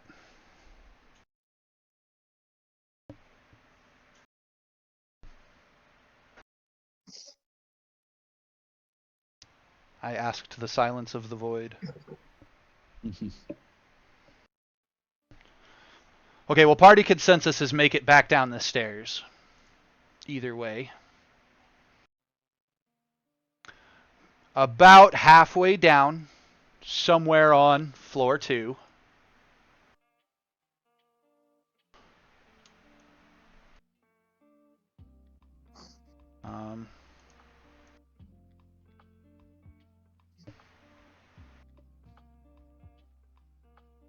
Whoops. Oh, it worked. Sweet. You guys do notice that the wind is gone, making your way back down the tower. I just learned that you can mass grab tokens. So you can grab multiple tokens at once to drop them between maps. Cool.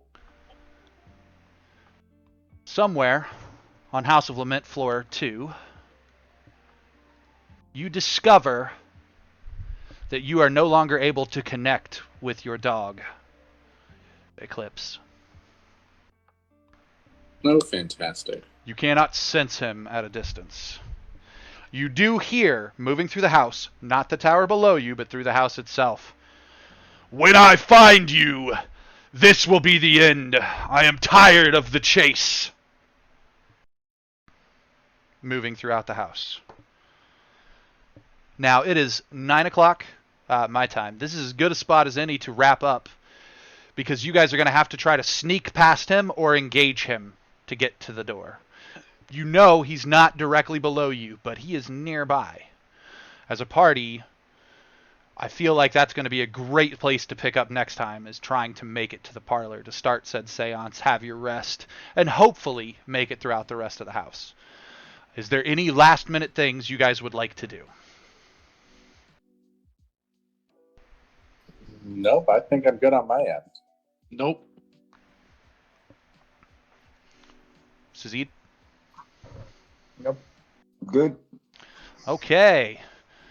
Well, I want to say thank you to everybody that came out. Once again, please feel free to click that follow button if you enjoyed it, and click the subscribe button wherever you see this VOD.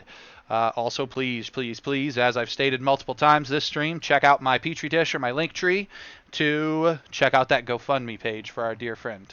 We want to get him feeling as good as possible, as quick as possible. For everyone, I hope you would... Oh, go